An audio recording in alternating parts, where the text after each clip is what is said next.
Good evening. This is the regular meeting of the Human Services Committee, and we have a quorum. Could we get a motion for the approval of the minutes of the September 16th meeting? Motion to approve. Second. It's been moved in second. Are there any additions or corrections? I would like to bring to the attention one correction that has been brought to my attention. If you look on page, I believe it's 107 of the minutes, the minutes does not reflect the actual conversation that was involving the township supervisor and a question I think that was raised by Alderman Burris. We started to talk about numbers, and if I remember correctly, Page 7 or something? wait a minute, hold on, I'm just trying to get to the page. Can't manage this page. Oh yeah, the hard copy is better. I have it right here, Drew, I'm sorry. Page 7. No, it's not page 7. Of the minutes now. I'm looking at the minutes. So it's page 8 of your It's packet. page 8 of the packet. Okay? And I believe that that is when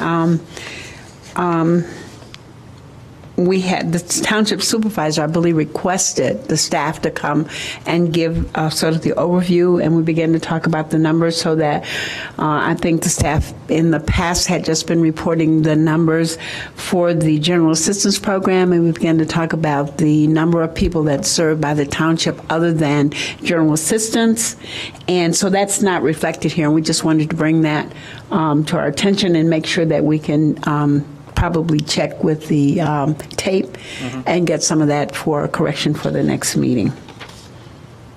So, So we will what approve these minutes. we'll approve them at the next meeting when these adjustments have been made.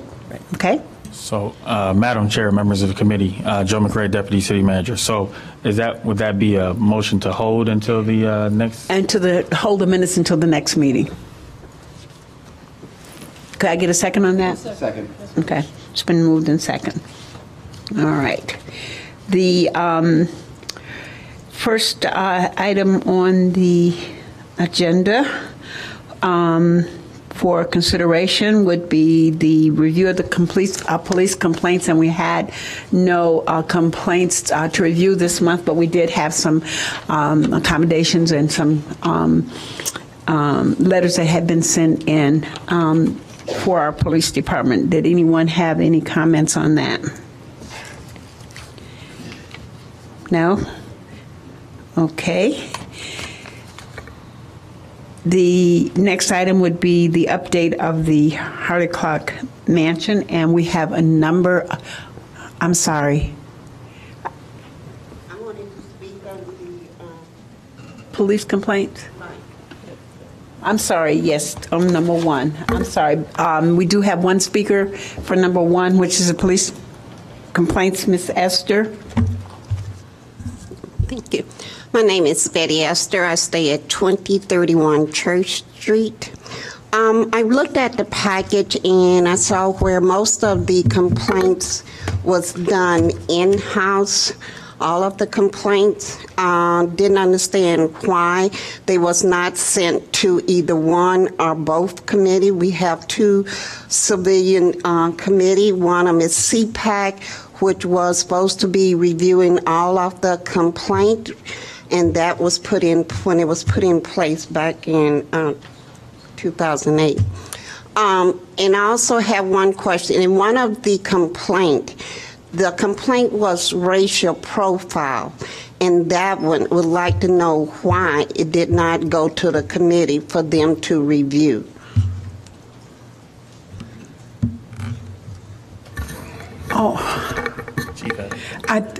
Chief is here. We can, I was looking for Commander Davis.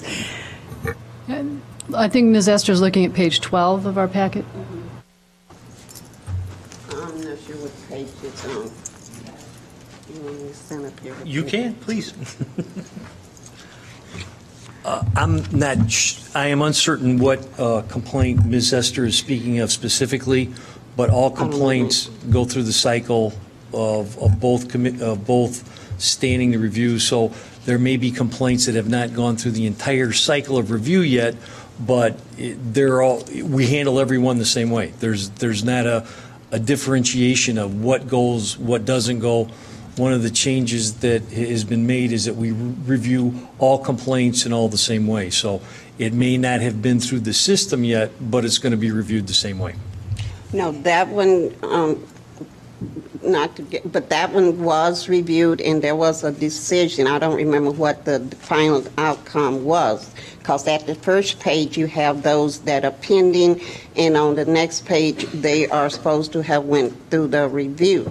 And in the past, we have the packet contain a sanitized copy of the complaint and a write-up of OPS review of that. This package does not have none of that in it. And we have, if you went through the packet, you see that we have none of those listed. And if I'm understanding the one you're talking about, Ms. Esther, it's on page 12. It's the last one. It's CR 13-10, racial profiling, and it has only had the divisional review. It has not had the other reviews.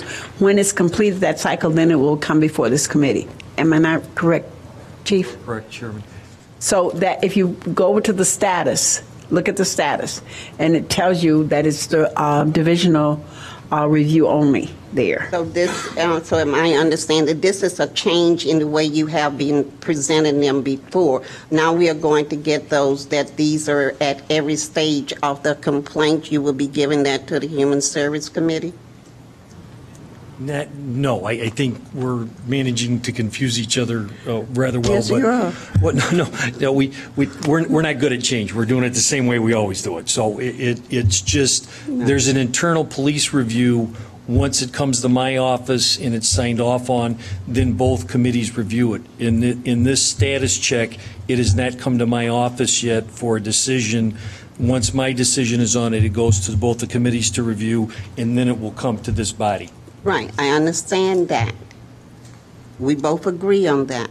But your package tonight have the list of complaints that have went through the divisional review, and that's all.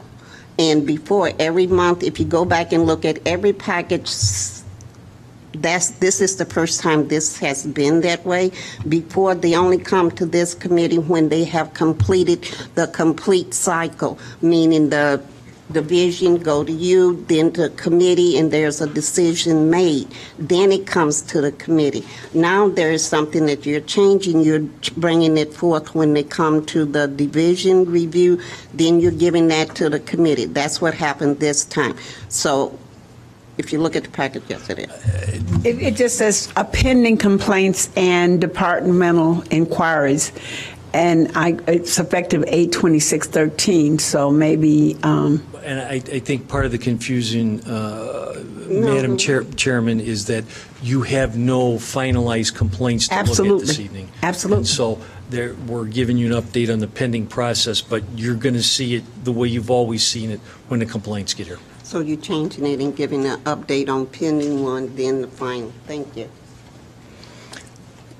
Okay. Not exactly, but you will have finalized complaints next month. I would Madam think that Chair. we'd probably have these 5 next month that Yes, are ma'am. listed here. Yes, Okay. ma'am. Thank you. Okay.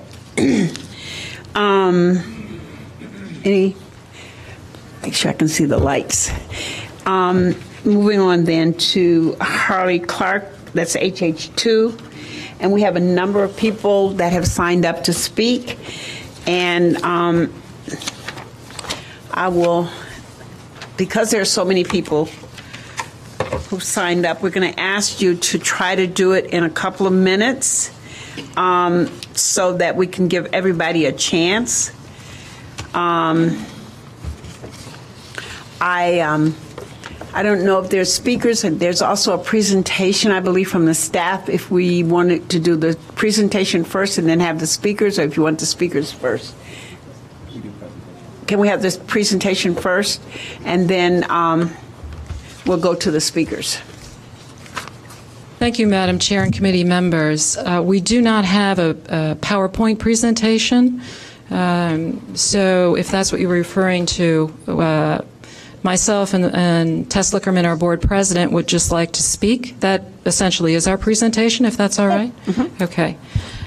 Also, I want to thank you, Chairman Holmes, for allowing Tess Lickerman and myself an additional 2 minutes this evening. I'm Nora Diedrich, and I live at 829 Forest Avenue in Evanston. As Executive Director of the Evanston Arts Center, I'd like to briefly touch on some of the newer public programs we offer, who we serve, and how we operate. Tess Lickerman, our board president, will then talk about our recent facility search and thoughts on the future. With the support of thousands since our founding in 1929, including the support of mayors and city councils, the EAC has grown to be the largest nonprofit visual arts organization offering classes, exhibitions, outreach programming, and scholarships in the entire state of Illinois. Our programs have expanded and diversified over the years, including our outreach efforts to the Evanston community. We've recently received a grant to provide professional development workshops to teachers in the area of visual literacy. Our affiliate board, the Spring Board, organized and ran a very well-attended youth film festival that screened 30 films, many of them from Evanston residents, and awarded cash prizes in several categories. We offered a weekend of hip-hop and street arts programs attended by youth and adults from the Evanston community, as well as over 40 youth from North Lawndale. We're running an art book discussion club at the public library.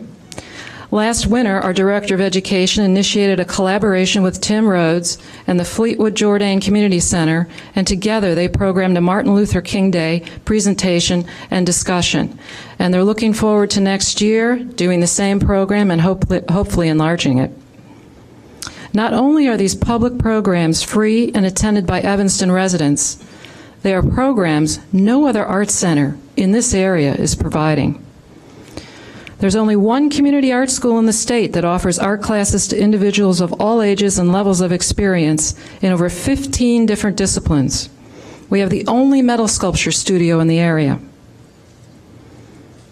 No other arts organization around opens its doors to the public 70 hours a week, 7 days a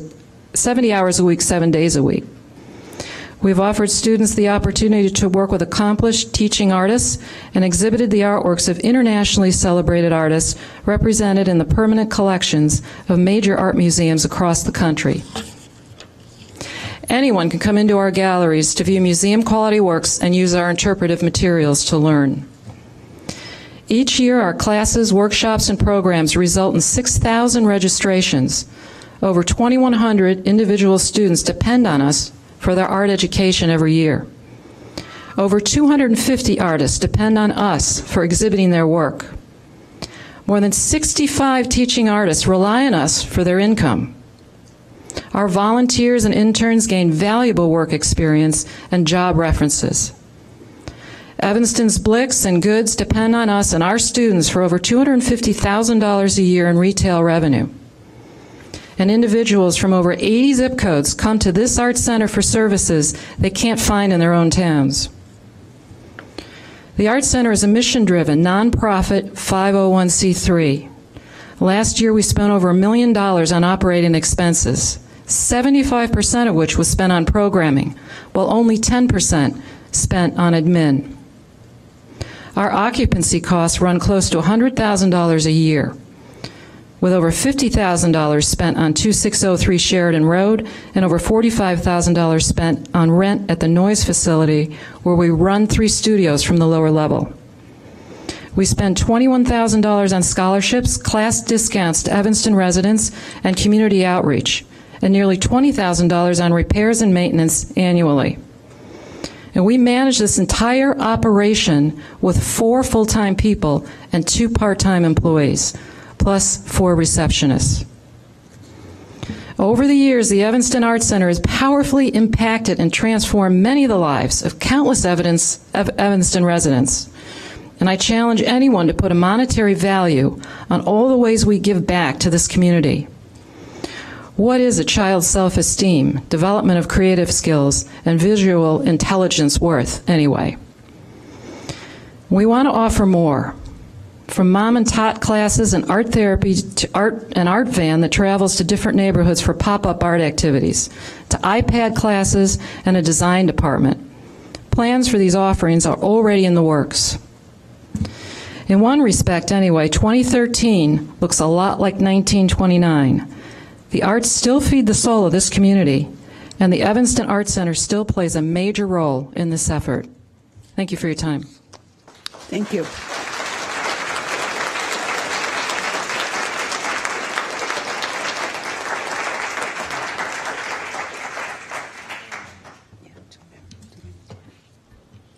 Madam Chair Holmes and committee, I would like to thank you in advance for your time and the opportunity to speak to you this evening. My name is Tess Lickerman, and I'm the current president of the Board of Trustees for the Evanston Art Center. I've served on the board for the last 3 years. I live here in Evanston at 2322 Ewing Avenue, have operated my business here, and have raised my family here. Thank you, Nora, for bringing everyone up to date on what the Art Center has meant and what they continue to mean to our community. She has told you who we are, what we do, and how we do it. I would like to now give you our history, thoughts, and our aspirations as to the where. On September 16th, this committee met and left us with the need to come back to you tonight as to whether or not we would like to go or stay at 2603 Sheridan Road. The simple answer is that we would like to remain at 2603 Sheridan Road. Over the last 2 years, we have studied our needs and options, and we believe that staying at the mansion is best for both the Art Center and Evanston. Some history as to where we got here before I tell you why. Over the last 2 years, we did a thorough study of our needs and options and did this concurrently with the city's own review of market-based options for 2603 Sheridan. During the summer of 2011, we were just finishing the process of updating our strategic plan and were clear on where we needed to head in terms of programming and community outreach. We needed space to grow. We conceptualized a new facility that would provide us with additional space where we could expand our programming into growth areas such as youth fine arts and design, allow us some more visible exhibition space, and possibly even a means to earn some rental income, as well as address the growing need for additional scholarships. We considered 2603 Sheridan Road at the time, as well as Noyes, but focused primarily on a new site where our needs might be best met efficiently and in a newly designed space. We headed into an extensive property search focusing on Evanston, engaged a broker, and engaged a fundraising consultant to perform a feasibility study to tell us how much we could raise via a capital campaign. The study identified that we might be able to raise somewhere between $2 and $2.5 million if we moved. We engaged Wheeler Kearns, a reputable and respected architecture firm who had done similar work, to perform a space requirement analysis as well as a concept plan. That analysis confirmed that we needed roughly 30,000 square feet to accommodate both our current programming and long-term plans. In the last 2 years, we have spent an enormous amount of work, time, and money on 2 possible locations. From the work done by the board and staff on both of these buildings, as well as the search for a new location and results from the consultants and architects, we've learned a great deal. We've learned that sites and potential buildings for our use are extremely limited, if they exist at all in Evanston, and none are better suited than where we are. The time to raise money, design, construct, and relocate into a new location would be in the range of 2 to 4 years, far longer than the timetable that either the Art Center or the city has been talking about. The amount of money we would need to raise quickly for a new location would significantly exceed our capital raising abilities. And we all learned that the community is very particular about what happens to the Harley Clark Mansion and what uses might be acceptable there. We now feel that in light of these learnings that our best option is to remain at 2603 Sheridan Road, appropriately allocate space at this location, and enhance the Art Center's presence and mission in the community, if we can find terms that are reasonable and agreeable to both parties. We are well aware of and appreciate the city's support of the Art Center over the years.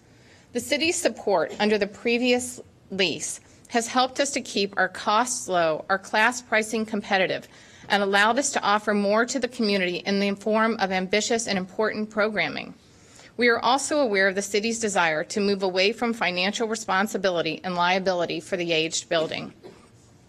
We are willing to enter into a contract that shifts most of these responsibilities to us, and for the Art Center to embark upon a major campaign to renovate the mansion to meet our needs.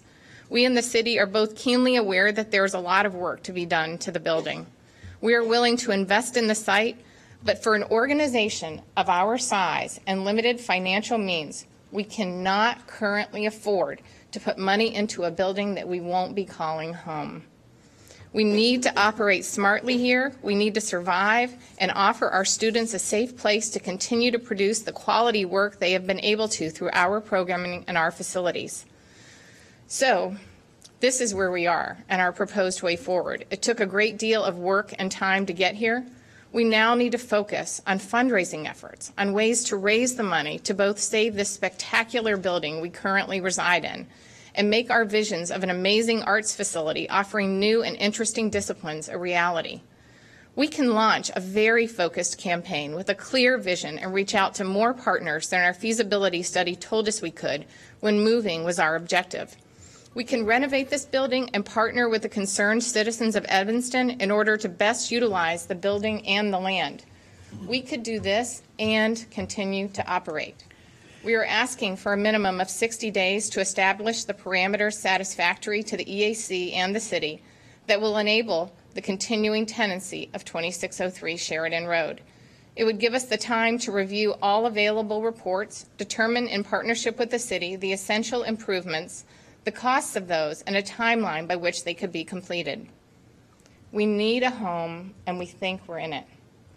You are a pillar of this thriving local arts community in Evanston. The community can speak for us and all that we do for Evanston and its residents, and I believe they're here to do that tonight. Thank you all very much for your time.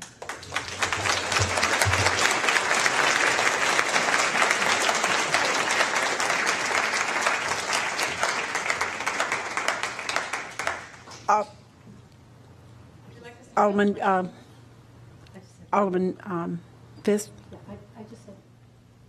I just had one question for you. Are you saying that working within the existing footprint of the building is what you're looking for? You're not looking to expand on the parkland or build additional space? We believe right now that most importantly, we could take the building that we're in and look at the space provided in that building, and with a remodel or a renovation, we could reallocate that space to fit our needs. It won't be able to do for us what 30,000 square feet could do for us, but that building and the coach house and a reallocation of space could get us closer. Okay, so you're looking at using the coach house as well for Yes. classroom space? Yes. Okay, fine. Okay, I see no other lights. We're going to now call on the citizens that have signed up to speak. Again, I'm going to ask you, if somebody said what you already said or what you want to say, please take that into consideration. We have a lot of people who want to speak. I'm going to call you up 4 at a time. Rajoy, I think it's Huben-Gardner. I can't read the first name. Kirk, okay. Barbara, no, that's not Barbara Blaze. Here's Barbara Blaze. Barbara, it looks like Bledis. Oh, okay. Well, I have you signed up twice, Barbara. I'm sorry. And Susan Sloan, Pam Sloan, I'm sorry. Okay, go ahead, Mrs. Joy. Madam Chair, distinguished members of the committee, my name is Rod Joy, and I serve as Executive Director for Arts Alliance Illinois, our statewide arts advocacy and service organization.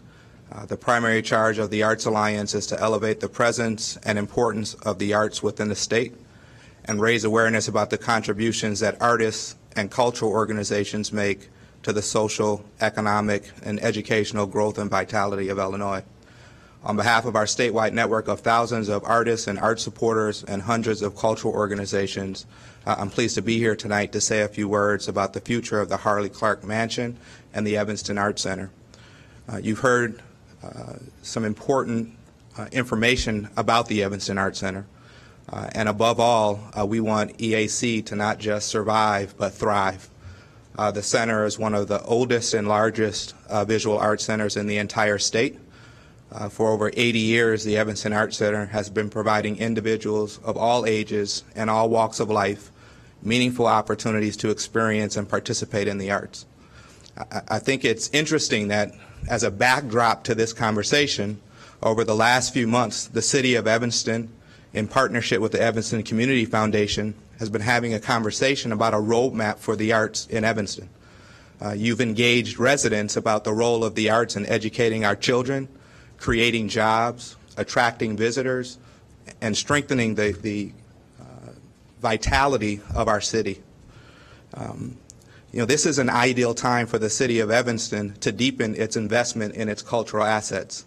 And our hope is that a win-win arrangement can be established between the City of Evanston and the Evanston Arts Center. As many of you know, I was born and raised in Evanston. When I travel the state and I travel the country, I take great pride in bragging about the fact that my heart still bleeds orange and blue. For someone who is deeply committed to Evanston and what Evanston represents, I urge you to protect our lakefront and to protect our artistic and natural resources. In many ways, the Harley Clark Mansion reminds me of the Chicago Cultural Center. Located in downtown Chicago, the Cultural Center has been serving the people of Chicago since 1897 as a library, as a Civil War memorial, and now as a vibrant arts mecca. We hope 2603 Sheridan Road will serve as a center for democracy and the arts and a people's palace for the City of Evanston. Thank you.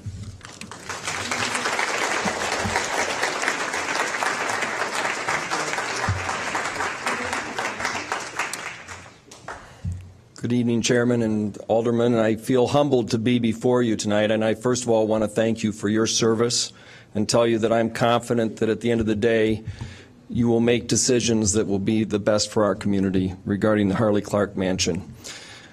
My name is Kirk Hoopengarner. I reside at 811 Monticello Place in Evanston. I've been here for almost 25 years, and I'm very proud to be part of this community. I come to you with three different perspectives on this issue. One, as a parent. Second, as a resident of this neighborhood. And third, as a concerned citizen in this community. First of all, as a parent, I'm proud to say that I have one of my four daughters went through the Evanston Arts Center years ago, and I think it gave her inspiration for the arts, and now as a senior in high school, she is looking into going into college and studying the arts, graphic arts, and I think she got a lot of her passion and inspiration from the Evanston Arts Center. So I thank the Evanston Arts Center for the education there. Secondly, as a person in the neighborhood living a few blocks away, I will say that my family has very much enjoyed the Harley Clark Mansion in the offices of the Evanston Art Center. And having it there as a vintage, beautiful building by the beach has been a wonderful, really anchor for our neighborhood. And we'd like to keep it that way. And we were very pleased with the vote of the committee regarding keeping it that way. Third, as a member of the committee, of the community, I have been involved in two different aspects. First, I was very active in the Evanston Community Foundation a few years ago and served with Sarah Shastak and was board chair, and in that process learned a lot about this community, especially the arts and the passion for the arts. And I think the Evanston Arts Center is really a foundation for those arts and really promoting the arts. And anything that we can do to help them promote the arts in this community is so vital for this community, for its culture and also for the economy in Evanston. And secondly, I then went from there to the YMCA and chaired the YMCA board, and in that process learned the importance, and Alderman Holmes, you certainly are passionate about this, the importance of youth development in this community. And now more than ever, every program that we have that touch the lives of youth and promote them and promote the development, we should promote. And you heard some wonderful stories and wonderful examples of that from Nora, and also from Tess. And I commend the Evanston Arts Center for their passion for youth development, and we should always encourage that. And for that reason, as a concerned citizen, as a resident of the neighborhood, and as a parent, I implore you to take this very seriously and to work with the Evanston Arts Center to make it a long-term home, to continue to grow, and to do what it does so well for our community. Thank you.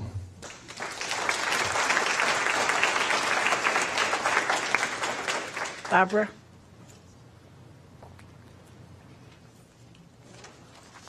I'm going to read this so I don't leave anything out.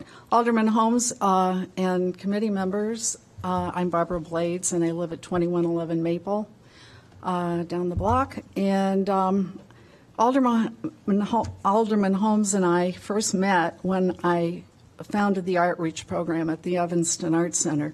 As you know, we conducted programs after school at Family Focus and also in the extended summer program for older elementary and middle school children. Outreach also served the after-school child care program in District 65. Teachers from the Arts Center went to all the schools for 6 weeks each to conduct art activities based on multicultural themes. The Arts Council and the mayor, the programs earned the Youth and Arts Award and the Mayor's Award in the Arts. This focus on multiculturalism was the core of the Youth Fine Arts program, which I coordinated for 15 years at the Arts Center. After my retirement in 2000, the program at Family Focus became known as Art Focus, a photography program emphasizing autobiography and community. These programs continued after my tenure and have since been replaced with other forms of outreach. My history with the Evanston Arts Center began in 1973 when I signed up for a painting class, 13 years after I received a degree in art. The class served as a stepping stone into the professional art world, and I left the class to join a Chicago gallery. 9 years later, I became an instructor in the Youth Fine Arts program and took over the coordinating position shortly after. After my retirement, I continued to serve on the exhibitions committee up to the present. In closing, I'd like to tell you that the reputation of the Evanston Arts Center extends beyond our city and the Chicago area.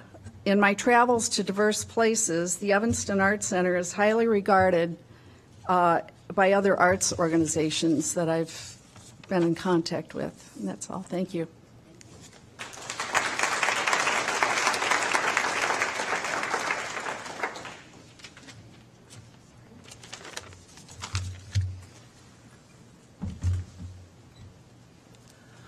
Alderman Holmes and committee members, thank you for allowing me to speak. My name is Pam Sloan. I do not live in Evanston. However, I have served as a visual arts teacher and educator in the Evanston High School for the past 17 years. Most of this time I've been a teacher. 4 years were spent as the Fine Arts Department chair. I can attest to the fact that the Evanston Arts Center has been a relevant and integral part of the visual arts culture in the city of Evanston and has a particularly important role for the high school students in Evanston. Many students who want to learn particular topics relating to visual art are not capable of taking classes at the school due to scheduling conflicts. Evanston Arts Center has provided a venue for these students with learning opportunities outside of the school day and outside of the school year. Our summer school offerings at ETHS are very limited to just 2 entry-level courses. We do not provide the array of affordable classes that students participate in at the Evanston Arts Center. As an aside, I'd like to say that I personally have taken 2 courses at the Evanston Arts Center. My first photography class, which I took many years ago, and more recently, I took a flash animation class. And because of that class, I was able to integrate the particular software, which is a relevant software today, into the animation classes at the high school. Evanston Arts Center has provided symposia on important topics, allowing art educators, art advocates, and practicing artists the opportunity to come together and share dialogues on both historical and timely issues. Currently, the Evanston Arts Center has received a grant to provide teachers with professional development in visual literacy. Visual literacy is a topic that has always been relevant to art, but today it has become a topic of necessity. New media has created a culture where visual imagery is pervasive in students' lives in quantities far beyond the world we lived in merely 20 years ago.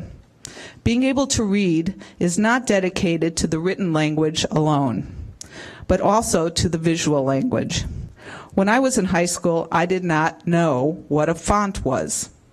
Today, I have students who are font nerds, whose sensitivity to type fonts are far beyond the serif versus sans serif. Many of us are self-taught in the topic of today's visual literacy. But to have an institution like the Evanston Arts Center ready to educate artists and teachers on this topic is an amazing asset to the community. We are looking forward to this connection. Evanston is a city which requires broad and wide-ranging attention to its artists and art students. Evanston Arts Center is an important part of this community. Its missions needs to be supported and at the cutting edge of these needs. Thank you.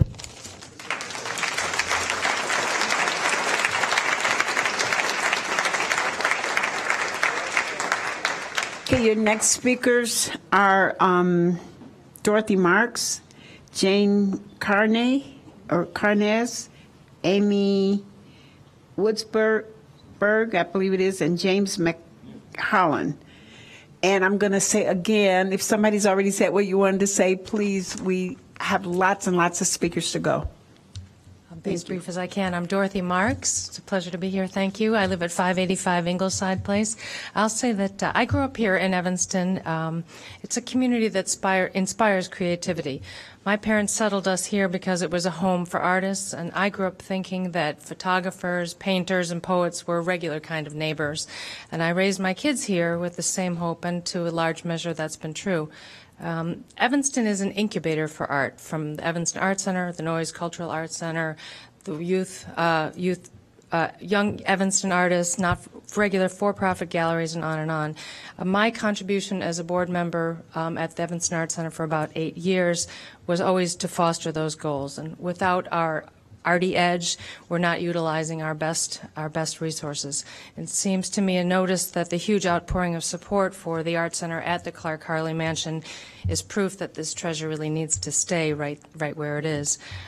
We have high expectations for young people to be creative and provocative, and yet school curricula have been drastically reduced, and that equation just doesn't seem to balance. We've got to offer arts training, and the other part that I think the Evanston Arts Center does so well is to exhibit pressing and relevant art for impressionable minds to be taught to push the boundaries of the status quo. Both my kids went to the Art Center classes, and family dinners after those classes were rife with controversy. And I think that that's something we can all appreciate, that the kids come home with lots of ideas. The Evanston Art Center supplements many school arts programs, as we've heard, and without these vital programs, many kids will get very little arts exposure. And arts education, I think, is proven again and again to be not just whimsical fancy, it's enlightened self-interest that will foster artistic and forward-thinking minds for the best future for our community. I think the next new thing is here in Evanston, and that's why we live here. Thank you. Thank you.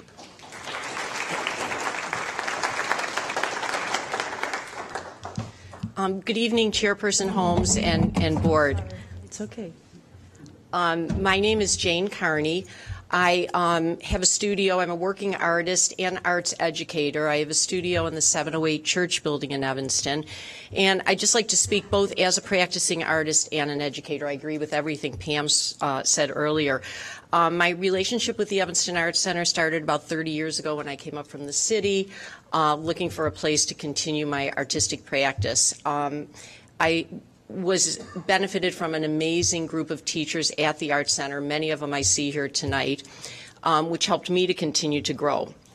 In the last 3 or 4 years, Loyola, the head of the art department at Loyola Academy, and the last 3 years, 4 years, Loyola and the Evanston Art Center have developed a unique relationship that has served our community extremely well. Our development person met with Paula Danoff, and really the Art Center asked us, what are your needs? How can we serve you? And it developed into, there's a couple things that we've benefited from. First and foremost, they have offered us the opportunity of displaying our advanced placement students' work at the Art Center. We've done this the last 3 years, so our students have been able to edit their work, hang work, dress up for the show, speak about their work, something that is really unique and unusual for high school students to be able to do. Each year we've done this, we've had over 300 people come to the openings. And those have been people from the city of Chicago. Our students are diverse and from all over. So it's been students, grandparents, adults from all over this area. Last year in particular, it was quite unusual because one of our students had done a concentration on a group of adults from Uptown, and they were able to come and see the work hanging up. So it was just a wonderful situation. Also, Keith Brown, the Director of Education, has come to Loyola and set up conversations with the real advanced art students to dialogue about contemporary art issues, which is a unique situation. And the nicest thing that the Art Center has done for us is to see that the advanced high school student is in a niche. They can't take the younger classes that are offered to the students, and they're not quite ready for the adult classes. So they developed a class to be offered in the summer for advanced placement studio students going from junior year into senior year, and it was opened up to Evanston, Loyola Academy, and New Trier students. So it was a benefit that these students could meet each other and talk about art and have a situation that benefits just that age group. So it served us very well. I would love to see it continue. I would be right there helping out in any way I could to continue to see it grow as a vital art community. Thank you.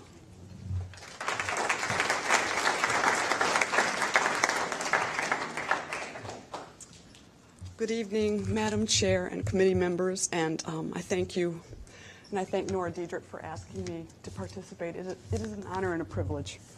My name is Amy Woodbury. I have been an Evanston resident since 1991, when my husband and I moved here from Chicago to raise our sons, both of whom have chosen to settle in Evanston. My first experience of the Evanston Art Center was in 1998, when I signed up for George Rochelot's painting class. The following year, I took a portrait class with Matthew Cherry, who taught me about discipline, about staying on task. He also inspired me to do some of my strongest and most technical work. Then came along 2 more influential, hardworking years of painting with the incomparable Flo Singer, and a summer collage workshop taught by Nancy Sickbert Wheeler. I remember a lot of laughter in Nancy's classroom. So it goes without saying, the instruction I received at the Evanston Art Center was consistently masterful. And to this day, my teachers' advice, feedback, and support keep me company when I'm working in my studio. I will never be able to thank them enough. I would like to share just a quick anecdote about an experience I had at the Art Center when I was a student there. I haven't forgotten it, obviously.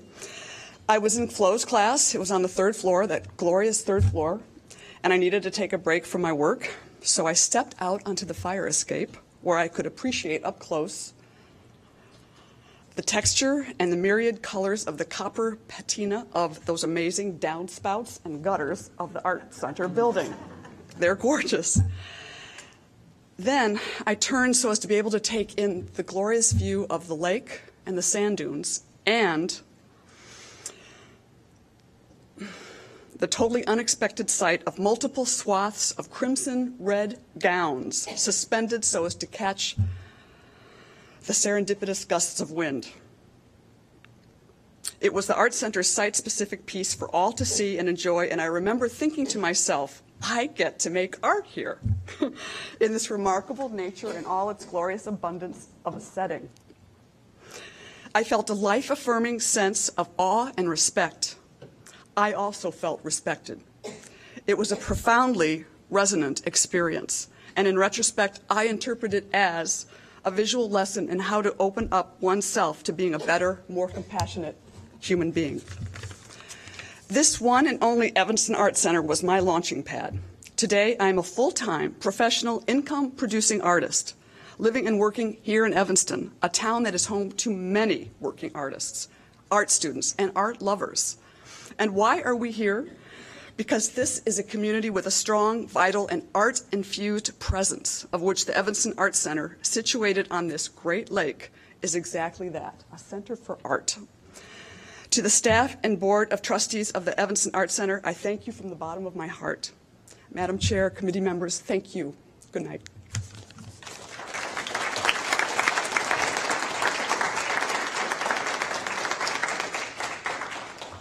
Good evening, Madam Chair and members of the board, committee. My name is James McColland. I live at 2550 Cowper Avenue. Some of you know my son, who is a principal at Chute Middle School. He's one of my greatest contributions to Evanston. I want you to know that 2 years ago this month, I signed up for the first art course of my life. Very first art course I ever took.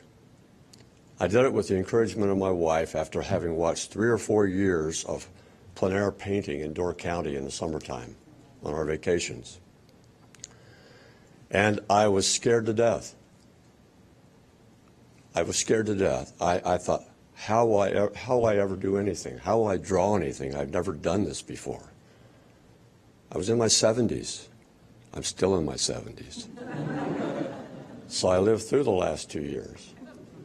I walked in the very first day of my class, and I saw a wee man right back here, Didier Nollet, who was my teacher. He has been transforming of my life. He has led out of me an artist that I didn't even know existed. And it's for that reason that I stand here tonight. This morning in our class, I talked to several people there and asked them why they were in the class. This was the first class for everybody I talked to today. One is a social worker in Evanston working for one of the nonprofits that helps homeless people. Another is a person who has done much of her life in early childhood education. Another person has been a teacher. All these people have now retired, and none of them have ever had an art course. Just like me. And they're scared to death. And I watched the social worker this morning attempt what she thought was a very difficult painting of a place that she and her husband had made a picture of in Scotland this summer to return to the place where her husband had once been. And I watched her go from uncertainty over a 3-hour period to where by the end of that 3-hour period she was saying, my God, I can't believe that I did this. She wasn't finished, but she could begin to see the thing taking shape. And that's what this place does for people. Not just the young, not just the teenagers, but for people who are retiring or are retired. There's another man that's been in classes that I've taken off and on for the last 2 years. It was a child psychiatrist. And he's just found enormous gratification in this. I thank you for listening to me, and I hope that you will be able to find a way to work with the Evanston Art Center to keep it in Evanston in its current location.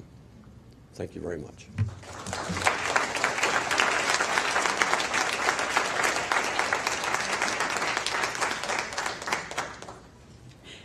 Jessica Vandenberg, Harold Bauer, I believe it is, Samantha, and I believe it's an S. It's very difficult to read the last name, Samantha, and Vincent, and the last name begins with an H, that I can make out, and Mr. Janad Risky. Hi, I am Jessica Vandenberg. I live at 726 Stopston here in Evanston. I just moved here in April with my roommate. We were both interns at the Evanston Art Center, and she is still a receptionist at the Evanston Art Center, and that's how I became an Evanstonian. When I graduated from college back in 2011, I was looking for a job, and I Googled art centers in Chicago, and Evanston Art Center was one of the top results. So I clicked on it and landed the internship with Paula Danoff. And with her connections and along with Nora's connections, I was able to get job shadowing, referrals. I was also able to work with many Northwestern students from that were not just art students. They were PR students, journalism students, and learning and organizational change students. I was also able to work with many international students that came to the Evanston Art Center, all over from France and Africa, and one of which comes back to Evanston to spend her money and visit quite often from France. And through Paula and Nora's connections, I was able to land my full-time job at the Evanston Art Center, at the Evanston Chamber of Commerce. So I can safely say that without the Evanston Art Center, I probably would not be living and working in Evanston. Thank you.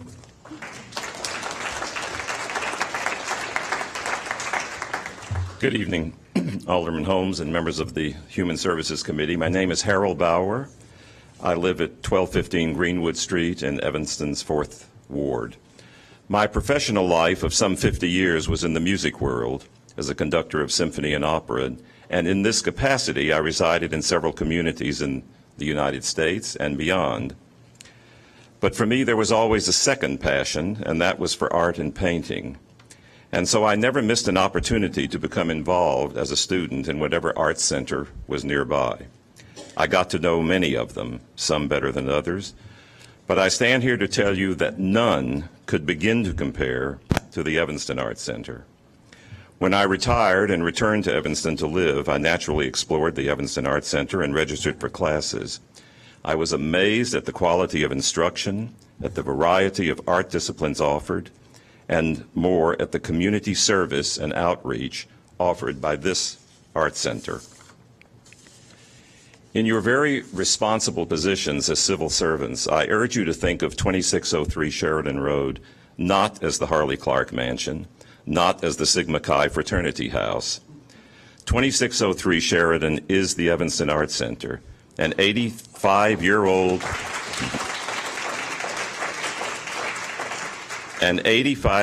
venerable and vibrant part of this city's life and soul, enriching the lives of thousands of people of all races and economic backgrounds.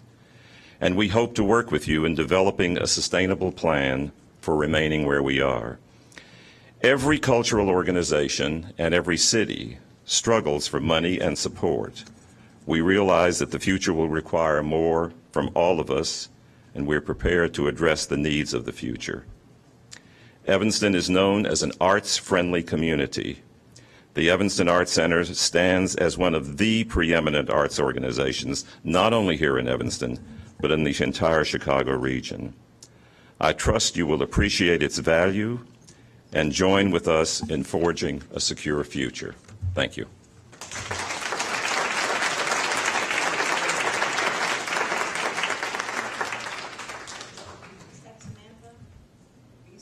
Are you next? Sorry. Hi, I'm Samantha Feld. I don't live in Evanston, but I have been a teacher's assistant at the Art Center for 3 or 4 summers. And as someone who has experienced firsthand the healing and transformative powers of the fine arts, my journey with the Art Center, my love for the Art Center, was only natural.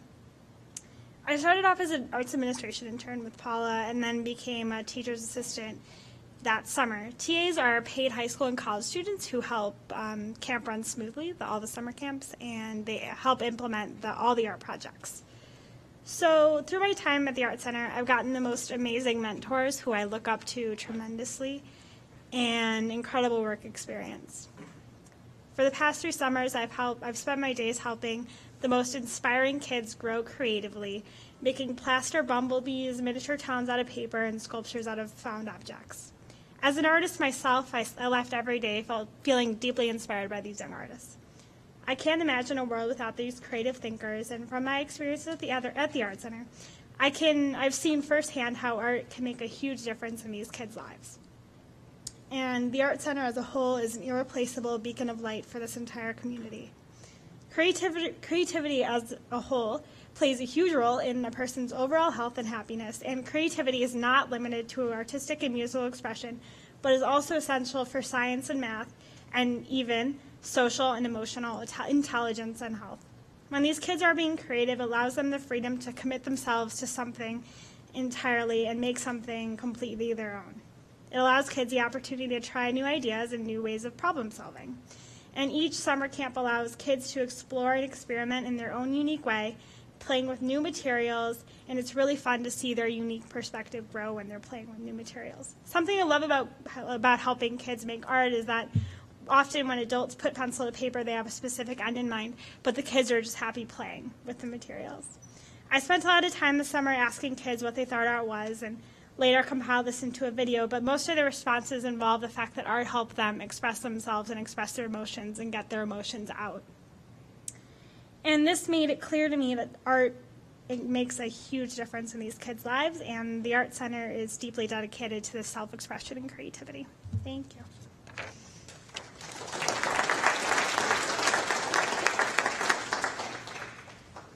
My name is Vincent Hawkins, and I'm on staff at the Art Center, and everybody else on staff here is afraid to toot the horn, so I'm going to toot the horn for you. My first experience with the Art Center was when I was at graduate school at the Art Institute, and we used to make pilgrimages up to this place because the shows that they had there were world class, and the quality of the work was spectacular, and the venue was such that it was just it's like a world-class venue up there, and they were showing stuff that wasn't being shown anywhere in the gallery scene or anywhere else. Since then, the Cultural Center has come into being. I like the guy who compared the Evanston Art Center to the Cultural Center, because the Cultural Center also, I knew Gregory Knight, who was the curator there, and he was inspired by the Art Center totally to show his stuff, and he shows stuff that no one would show in the art community. That's number one. Number two, making it quick, okay? I'm a father.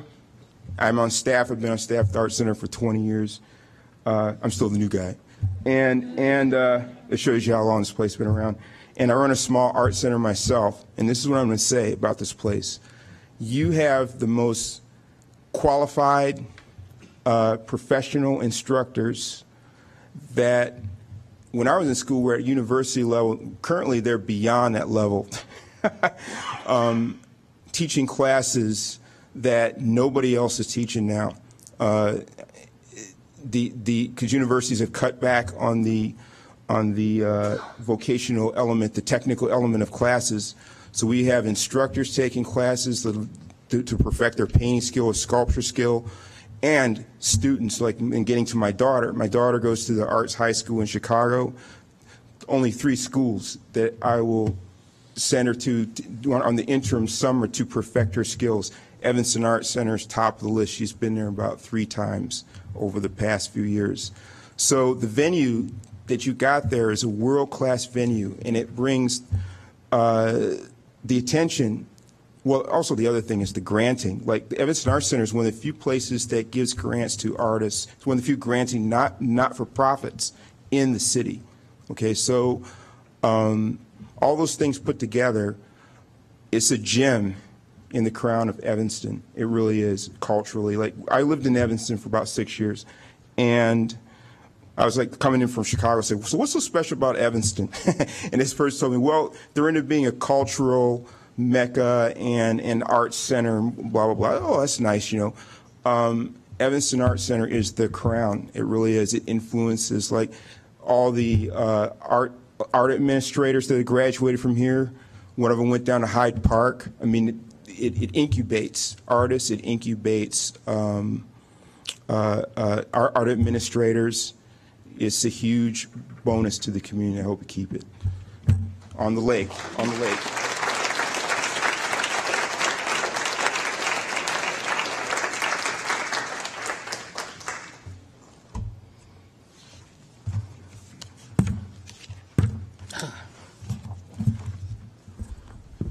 My name's Janad Risky. I live in the neighborhood where Harley Clark Mansion is. I've lived here for over 30 years. This is a lot more than the Arts Center. This started out probably over 6 months ago for many of us in the community who are concerned about an asset being sold of the city. I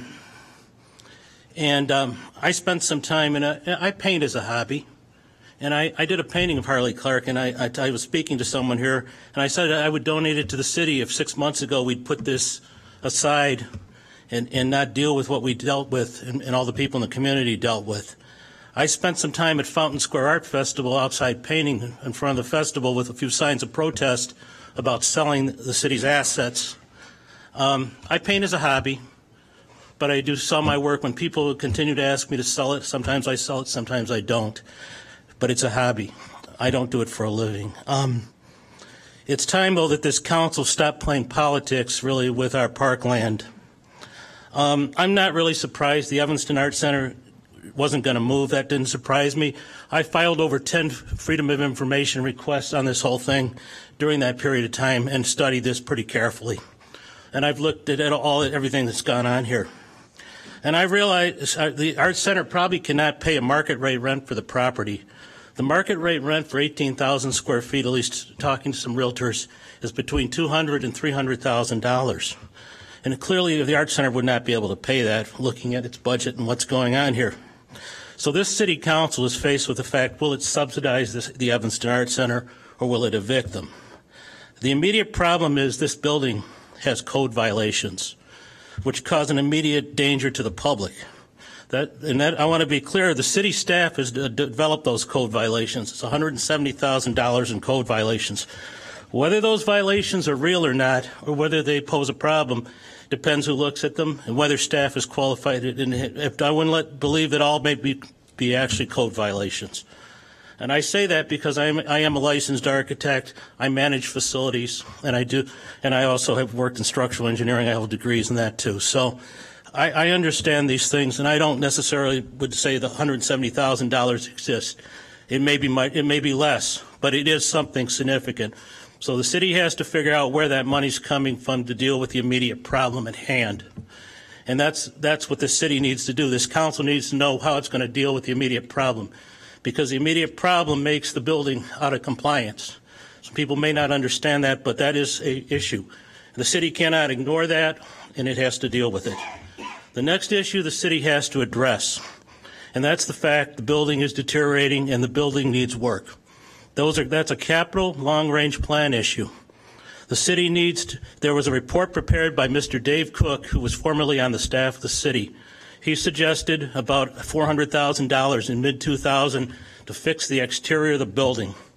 That number is probably, it was low at the time because it wasn't a complete number. I'm sorry? Oh, well, if you're not going to let me finish, because I think it's important what I say. That's basically, all right, well, I'll quickly get through this. I guess the bottom line issue here is this city is either going to close the Arts Center down or it's going to give them the money to exist.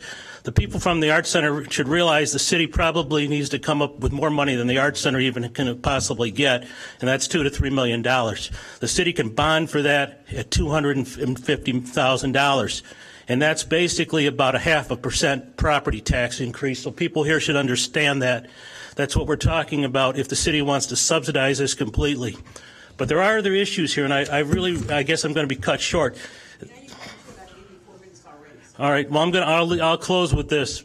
Basically, that whole site has been mismanaged because there's multiple two users there, the Lighthouse Park District and the city, and nobody's managing the site. Things are not really in the public interest, and it needs to be fixed. And I think there's a bigger issue here than just the Arts Center. Thank you. Thank you. Is that Deidre Noller, Jane Copney, I think it is, and Hugh Russell, and Sally Newart, and I believe it's Sandra Robinson on Thielen Place. I think it's Sandra. Is that Sandra? That's the NDRA. Yeah. Okay. Hope I didn't murder your names too much.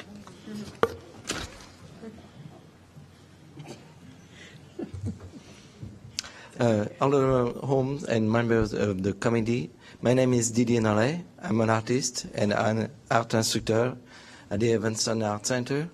And I was born and raised in Paris, and I knew the Evanston Art Center already in Paris. Everybody knew the Evanston Art Center in the art community in Paris. And when I moved to Chicago, I knew that I wanted to teach there. And I don't live in Evanston. My wife that I met in Paris is from Beverly, and I have a home in Evergreen Park. And I come to the Evanston Art Center. I get up at 5 o'clock in the morning to be sure that I'm on time for my class. And Jim, my student, make me feel humble, and I realize how important my role is as an instructor. And we have so much more importance in life that we realize. We're helping so much people's life, and without the Evanston Art Center, it would be a vacuum that would be irreplaceable. And I hope that we'll have the Evanston Art Center for a very long time. That's all I want to say.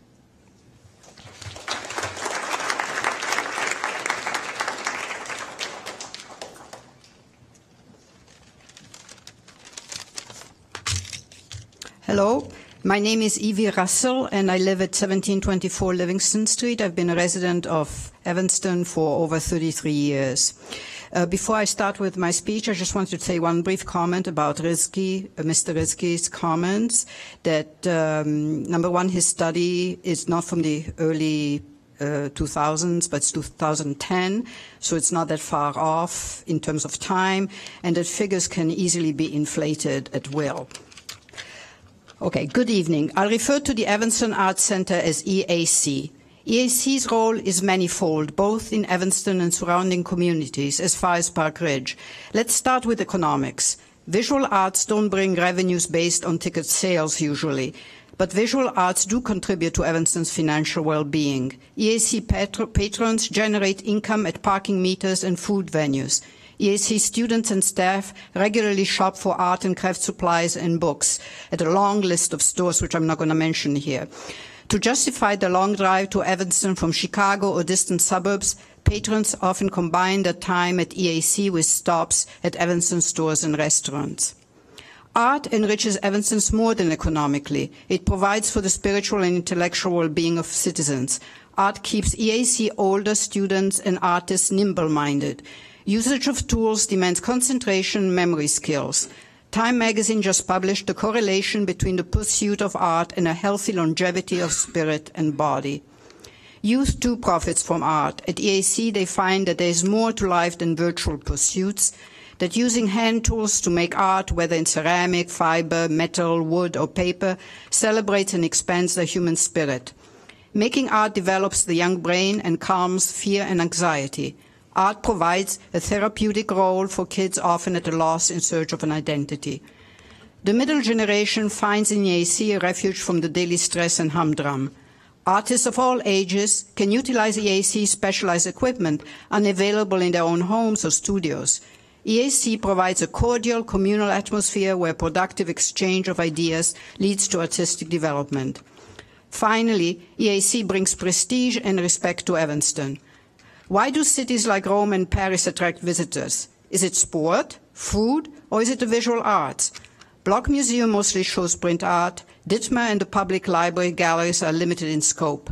We're lucky that EAC offers several sizable shows per year in contemporary art, exactly what interests the modern public.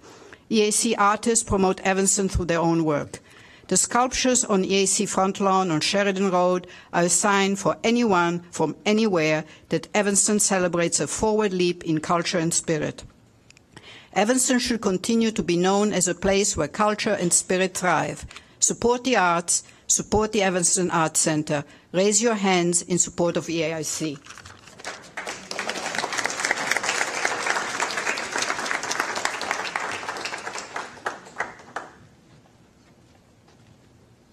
Good evening. I'm Sandra Robinson. I'm an Evanston resident for almost 30 years. I raised my son in the school district, and one of the reasons we moved here was because of the arts community. And I am happy to say that I am one of the 14 ceramic artists in the Monday morning class, and there are many wonderful classes there. And I will agree with whoever spoke about the quality of the teachers there. This art center has a reputation throughout the country, and I'm very proud to be a part of it. Our Monday morning class is comprised of people who have been there mostly for 6 years, 7 years, and some 15 years. And it's a beginning class, and we have all stayed together and have received the benefit of getting advanced instruction from our teacher, because it's a class that we all want to stay in together. We probably are the few who really enjoy getting up on Monday morning and going to this class. We eat together, we've raised our kids together. It is a community, and I support the efforts of Nora, of the board, and others to help us stay in that facility. Thank you.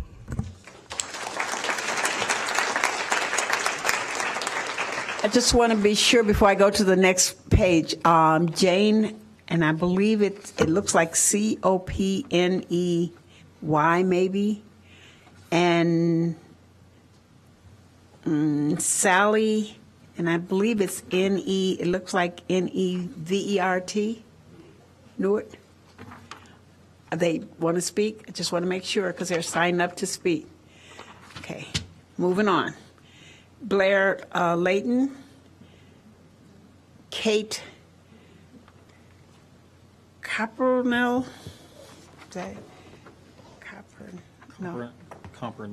Copernell, wow, Alinda Rivera, I think it is, James, Perz maybe. It's not easy to read. I'm going to request that everybody print from now on. Rachel Dose. If any of those are here to speak. No. Doesn't want to speak. Okay. All right, go ahead. Oh, I didn't realize I had signed up to speak. But since I'm up here, okay. I have to say I can't live without the Evanston Art Center. I've lived in New York City, and when I moved here, we were working out in Des Plaines, and I kept further and further and further towards the lake. And finally, I saw the Art Center, and I thought, oh, this is where I want to live. And believe me, Vincent Hawkins, my teacher of sculpture, I've taken many classes at the Art Center. All of them have developed me as a human being. It's the soul of the community, the soul of our political, social, thinking lives.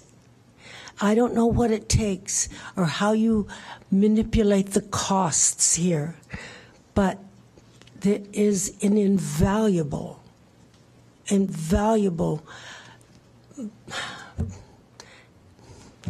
we just need to have it. Okay.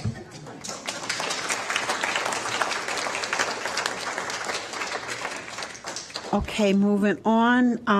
Let's see where that stopped. Elizabeth, is it Suter and John Lackey? Janice Johnson, Schiller. Is that open? Gettinger, maybe? Okay. Oh, okay. All right, well, let me try this one. I have plenty of sheets to look on. Mary Rosinski, Lou Harris, Virginia Nugent, and Maggie Weiss. Oh, wait a minute. I'm sorry. Let me stop at Lou, because those were just Art Center. I'm just trying to do Art Center people. Mary Rosinski and Lou Harris. Okay. Is it Harms? I'm sorry, Harms. Okay. Come on. Good evening. My name is Elizabeth Sayuta. I'm at 822 Stewart. I'm actually here with my husband, John Lasky. We own an additional condo at 732 Hinman. And I've been a resident of Evanston since 2000. When I decided to buy a place in 2000, I was looking for a community that had a strong artistic feel to it. I'm a full-time graphic designer, so it was very important to me that the place I lived encouraged that. The Art Center has been wonderful. I started taking classes there when I first moved here. I've been there for 13 years now. I met my husband there. The people have been just amazing. There's such a range of skill levels there. You've got people from all sorts of walks of life. You know, people who are artists, people who've never taken an art class before, and it's just such a valuable place for the community. Thank you. Thank you. Hi, I'm Mary Rosinski with No Park Sale, and I will say I'm very impressed. I didn't know all the things that the Art Center did. I just knew it was a good, a beautiful place, and the people were real friendly. But I am here on behalf of No Park Sale, and though our primary focus has been and is on the preservation of the Evanston Parkland, we would like to see the mansion preserved and would look forward to an open collaborative process of keeping the Harley Clark Mansion in the public domain.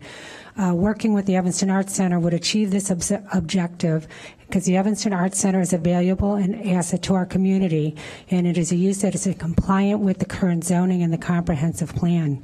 It would be a wonderful demonstration of collaboration that would benefit our residents and our community. Sometimes organizations don't realize they're in trouble until there's a crisis, and then I think that the Evanston community has demonstrated many times in the last couple of years that given a situation where they're called upon to raise money and keep something valuable, they have come to the table with the money. So I would hope that, you know, we would work with them to do that. The second point I wanted to make was I wanted to emphasize the importance of a lakefront protection ordinance that would back up our lakefront master plan, which our council passed in 2008. We need to protect and respect our green space in our city for the public use, and the Evanston Arts Center has done a lot with that area. It gives a lot of comfort, and people have mentioned serenity and a release. So they have sort of blend in with that parkland over there very well. Thank you very much. Thank you. Mr. Harms. Hi, Lou Harms from North Evanston. I am thrilled. When I heard today that they were going to shut down the furnace mechanism over at the place, relieved all kinds of anxiety in me. I'm a mechanical engineer, and mechanical engineers are, number one is safety, safety, safety. And that situation was so critical that I'm just thrilled that everybody acted properly, and at least that problem is behind us. We hope. Thank you. Thank you. Okay, I'm going to say gone. There's everyone who wanted to speak for the Arts Center. I really want to give everyone a chance, and I hope I didn't mess your names up too much. If there's anyone else who wants to speak for the Arts Center, one more person. Okay, this will be the last speaker for the Arts Center. We move on to the next agenda. Did you sign in if you... Yes, my name is George Bodmer. I'm mayor in Black Ink. I see you. Huh? I got you. My name is George Bodmer, and I'm from Chicago. I'm a printmaker, and for several years I've taken classes and made use of the printmaking shop at Noyes Street in the Evanston Art Center. I've taken part in several exhibitions at the Noyes Center over the years, and my daughter has also exhibited prints. We've just come through a threat to the Noyes Center, and I think we are encountering now a new one. Evanston has a thriving arts program which enriches the city and the surrounding areas, and I think this should be encouraged rather than continuously besieged. For 3 years, I've also taught a drawing class once a week at a homeless shelter, Hilda's Place, at the Lake Street Church in Evanston. Last week, one of my students gave me a rubber stamp which reads, "Art saves lives." You have a strong arts program here, which is important and should be encouraged, supported, and preserved. Thank you. Thank you.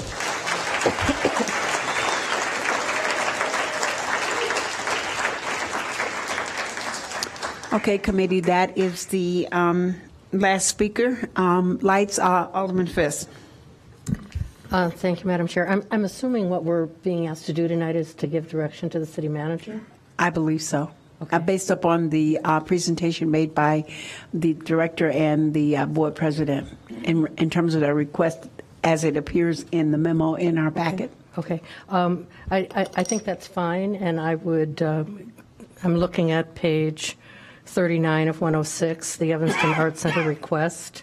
They're requesting a minimum of 60 days to establish the parameters satisfactory to the EAC in the city that will enable the continuing tenancy of 2603 Sheridan Road and the Coach House for EAC programming, which will mean that the city manager and the board will review all available reports of fire prevention, code requirements, the list of improvements, as well as the modification of lease terms, which will certainly include a more market rent. That I'm a little concerned on Noyes Cultural Arts Center is in my ward. There are tenants there that pay an incredible amount of rent. I think we need some we need the Arts Center to be stepping up to that level that we expect the tenants at Noyes to be paying at. So I don't know what that is without the city manager's input, and he's not here tonight. So I would move that we give this with our recommendation to the city manager that he enter into negotiations with the EAC board on these points that are on their request and report back to us at our next meeting. Is there a second to that motion? If not, I have two others. Okay. Now I have two other speakers, Alderman Grover and followed by Alderman Tindem. Thank you, Madam Chair. I think it's not a bad result if after 2 years of talking about the future of 2603 Sheridan Road that we find ourselves with an arrangement that maintains the building, that provides the Arts Center with a more solid footing, that gets us ahead of maintenance costs, maybe put something in reserve. This would be, of course, part of the discussion with the Evanston Arts Center about it, and allows the Evanston Arts Center to realize some of its strategic planning goals. I was really encouraged at the press conference sometime this summer when the Arts Center talked about some of the things that they wanted to do in the way of programming and outreach, and was very encouraged by it. I hope that in the next 60 days, if that's how long it takes, that they find a way to do that from this location, because I found it all, as I said, very promising. So it may feel as if we're pushing the reset button on what to do and what's the highest and best use for the Arts Center, but I can't say this is a bad idea at all, especially if it looks as if we can find a better way to maintain the building and share the costs, if not shift, as I think the Arts Center said, most of those costs to the Arts Center itself. And after 2 years of talking about the Arts Center, then both the Arts Center and the city have a much clearer idea of what is needed at that site and what public expectations are. And the Arts Center maybe has a better idea of where it wants to go with its strategic planning and programming. So I'm not sure, Alderman Fisk, if our next meeting would be, maybe it's a check-in report. The Arts Center is looking for 60 days. We reconvene in 30 days. So I'm inclined to let them have the time to figure out how this can work and whether the fundraising capacity can be redirected towards renovation of this building and this site rather than a new one. So I think it's a fair request and well within the realm of reasonable. Alderman Tindem. Thank you, Madam Chair. I too think it's a fair request, and it should be recommended to staff that we pursue it. I do have a few concerns, but I think that if the organization change.org is willing to work, at least at this point, with the Evanston Arts Center, I think that's great news. Occupying and maintaining occupancy of the building now is going to require, I think, a stepping up of fundraising, because obviously there are some issues there. And but I think we're on the right track. I think that there were a few other priorities that the Arts Center did mention in its need to move. This is going back a while, but one was to attract a greater diversity of population, because it's often felt that the location of the Arts Center up on the beach, up on the north side, is not so convenient to others. So I'd like to really put some emphasis there, how we can really work to be more inclusive of our incomplete city. So I think this is great. I would wholeheartedly encourage you and encourage staff to sit down and make some plans. Thank you. Anything else? I just would like to say that I think it's a reasonable request as well. However, I'm not comfortable with setting a time, because I think that needs to be worked out with the city manager and the staff of the Arts Center. So it may be 30 days, it may be 60, who knows. So I would like to leave that up to our staff to work that out. And, and I would be willing to then, to vote for that. I also want to just, to Alderman Tindem's concerned about the diversity there. I want to just go back to Barbara Blades' comments in the beginning. The Arts Center used to bring the program to the community. It doesn't have to, people just don't always have to go there. So there's ways in which that can be addressed as well. City Manager McRae. Thank you, Madam Chair, members of the committee. If it's okay with you all, we would definitely be okay with meeting with the members of the Evanston Arts Center and discussing it, and then coming back and providing an update at the November meeting about the progress we made thus far. Yeah, I think that's good. All right, so it's been moved and seconded that we will accept or recommend to the city staff to pursue the requests of the Evanston Arts Center. Okay? Are there any other comments? If not, all in favor? Aye. Any opposed? And so it shall be.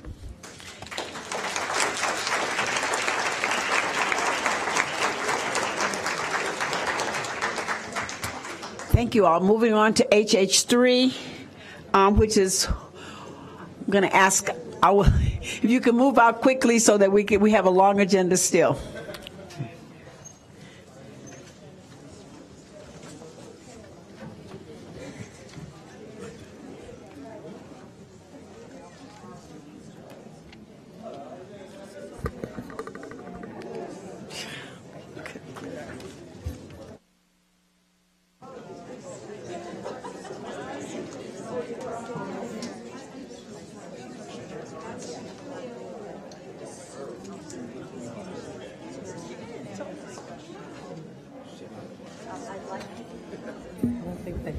I don't think they have earphones.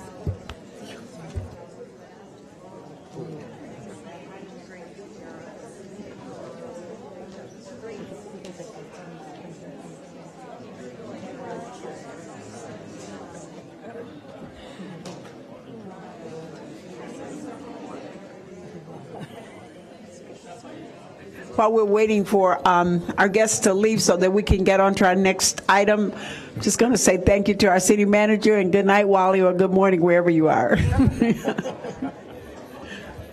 it's 3 in the morning.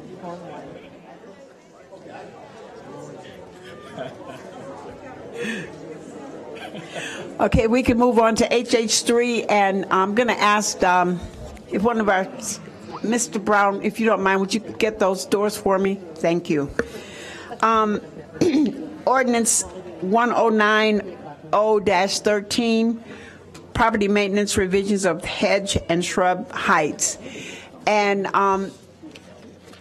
we do have a speaker, but before that, I want to say something because I read an article in the, I believe it was Evanston Now, about this particular item in terms of the staff bringing forth this item. The staff bring forth items when usually the council make a reference. And so I want to be the one to say that I made this reference. I made this reference because it was brought to my attention from residents about the safety of hedges. And the question was asked, if we had a height for fences, why didn't we have a height, or did we have a height for hedges? And I asked the staff to look into it. We found out we didn't, but we found out that other communities do. And there is a serious side of this in terms of safety. If you've driven down the street, maybe you've never noticed. I never noticed until it was brought to my attention that sometimes hedges are very high, they're very thick, people can hide behind them, and they could be dangerous. So that's why we are discussing this tonight. And we do have a speaker, Mr. Risky. You want to come forward?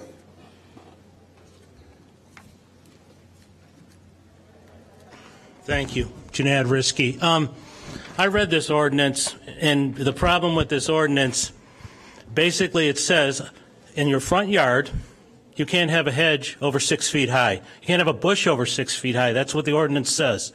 That's what you're proposing. And you know, someone on the website said, well, side yard. Well, if you face a street, your house is on a street, which most houses are. That's what this ordinance says. Also, basically, most people, if you go to everybody's yard in town that owns a home, a lot of homes have hedges, and I have high hedges. And it's not a safety problem where I live. So I don't know. Let's look at this for a minute so people do understand what 6 feet is. 6 feet is 72 inches. So I'm driving in a car. Can I see over this if I'm sitting in a car? Well, at one point I did have a large SUV. I probably could have saw over this just barely. But in a regular car, you can't see over that. That's 6 feet. So the ordinance doesn't make any sense. I also looked at other communities as referenced. What I saw on the Oak Park website basically is what the city of Evanston enforces. You're not allowed to have your bushes overhanging the public right-of-way or sidewalk. And most homeowners, some don't, but I trim my hedges back so nothing goes over the public sidewalk so people can pass. So Oak Park doesn't have an ordinance. I don't know where this ordinance is. Staff didn't even reference it or show it. I mean, the ordinance makes no sense. It just doesn't make sense. Are we going to tell everyone in town you got to cut all your bushes to 6 foot high? I think you'll have more people here than you had for Harley Clark if they know what's going on. Thank you. Thank you. I see no light, so I do want to just make another comment. The references that were made to me were not made from people driving in cars. They were made from people who walk. And so for safety's sake, that was the genesis of the ordinance. I would think that my recommendation would not be 6 feet. Mine would be more like 4 feet, that where people can actually see over and feel safe when they're walking in the areas. And I understand that we are, by Mr. Risky's account, there are some areas that may be more safe than others. Actually, these references didn't come from areas that are considered unsafe. So, I think that we all have different opinions and we all have different needs. And part of what happens when you get elected, you represent or try to represent the needs of all of your residents. And part of that job is to then bring those things to the council and to the community. Alderman Tindem and then Alderman Fisk. Thank you, Madam Chair. I'm very concerned about this legislation, especially as it's written. But in general, I think this type of legislation is fairly overreaching. It seems to me that we do have other ordinances in place that would address issues, certainly of car safety, of visibility. But I understand that the issues you're dealing with, or constituents of yours are concerned about, are safety from maybe perhaps violence or of some sort, or someone hiding in the bushes. But those opportunities are numerous. It's not just bushes. It's, areas between houses, fences, gates. I don't know that that's something that we can actually control. I would rather, I suppose, if I had my way, to look at more illuminating, brighter light, better illumination, things like that. But to restrict, like you said, to restrict hedges to 6 feet really doesn't improve much of anything. To restrict them 4 feet seems to be truly ambitious and really overreaching. So I think there are safety issues. I am sympathetic to that. I certainly would like to look at other ways of dealing with that rather than really determining what anyone can grow, I suppose, within reason on their own property. Alderman Fisk? Thank you, Madam Chair. I would agree to some extent. I would also like to recommend that this be sort of under the neighborhood watch, the police education component of the way we reach out to our citizens. If there's a concern, I think people need to understand that, the not offering a place to hide maybe has a benefit.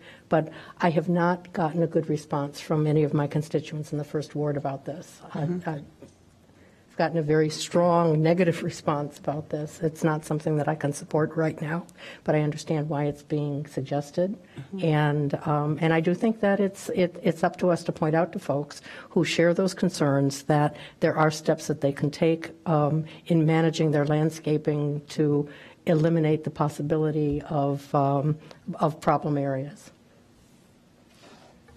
Okay, I just wonder, can you help me get the difference in terms of when we set the, and of course we didn't do this council, but we live with whatever was done before us. We have an ordinance for fences, heights of fences in front yards. We do have an ordinance on that for fences. Normally we don't allow fences in front yards. Well, then there's a height for them, and I'm just sort of wondering, the thought behind that. I don't see. I'm sorry, I just don't see a whole lot of difference between us telling citizens how they can have a fence and the difference between that and hedges. Not saying that they can't have them, but just that they should be at a certain height. And certainly, I think you cannot have an enclosed fence, if I'm not mistaken. Ordinance is not right in front of me, but I believe it has to be like a wrought iron, or maybe Mr. Ford can address that for me. Okay, thank you. Madam Chair, committee members, I'm Henry Ford, Assistant City Attorney. The zoning, I believe Title VI of the City Code deals with the fencing requirements, and we can come back with more information about that in terms of the questions that you seek in terms of an exact amount. I believe I can't pinpoint the code section off the top of my head right now, but we can definitely get you that information. Any other comments? Okay, Alderman Grover. Thank you, Madam Chair. Maybe in addition, Mr. Ford, to the question of what our fence ordinance provides, which would be really helpful just for context here.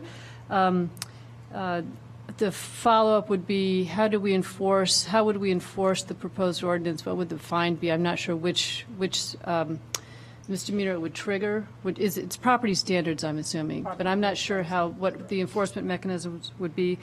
And then I think we regulate the height of growth in our parkways, because I remember a situation where there were complaints about line of sight. A resident had planted beautiful parkway plantings, but they had grown so big that you couldn't navigate the turn at the corner.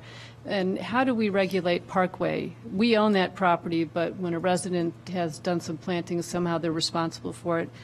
And then as to the proposed ordinance, then I'm not sure the language is entirely clear about which hedges and shrubs we're looking to regulate. It would be street-facing edges of the property, if I'm correct, but I'm not sure that the language proposed in the ordinance is all that clear. So we are excluding hedges and shrubs that are between properties. Right. it would only be along the edges of properties that face a street because of the safety rationale for it. Am I right? Okay. That was the intent. All right, so if we could collect more information, then that would be really helpful. Great. Yes, we can do that. Thank you. This? No. Oh, I'm sorry. I thought that was your light.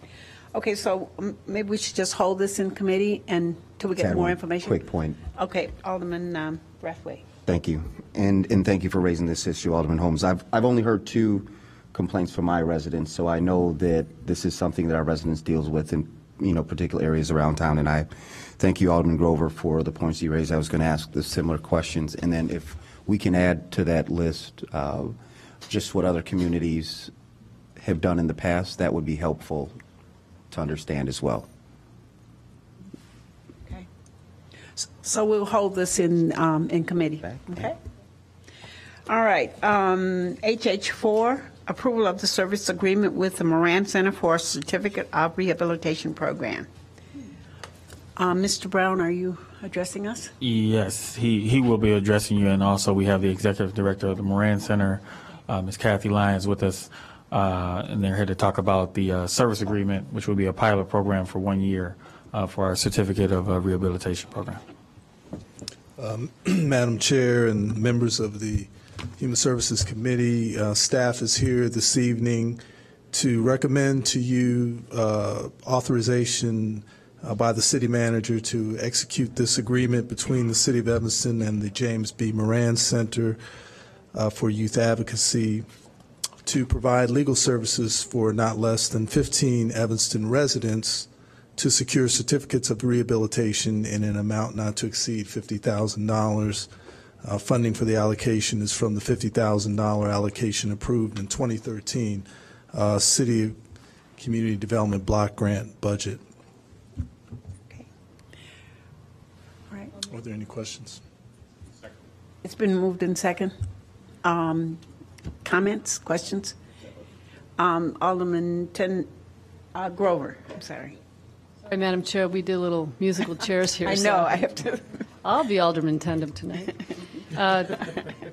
So I think what surprised me about this request, and Mr. Brown and I exchanged emails today, is eligible, potentially employable people have an enormous financial and time and logistical barrier to obtaining the rehabilitation certificate. And it just, as a pilot program, I think this would be really interesting to see how we can make it happen, how we can make it work for up to 15 Evanston residents. And my question is we would be funding then the administrative and legal assistance, the administrative services to get 15 individuals to the point of obtaining the rehabilitation certificate. My question was, as an aside, what does the circuit court require?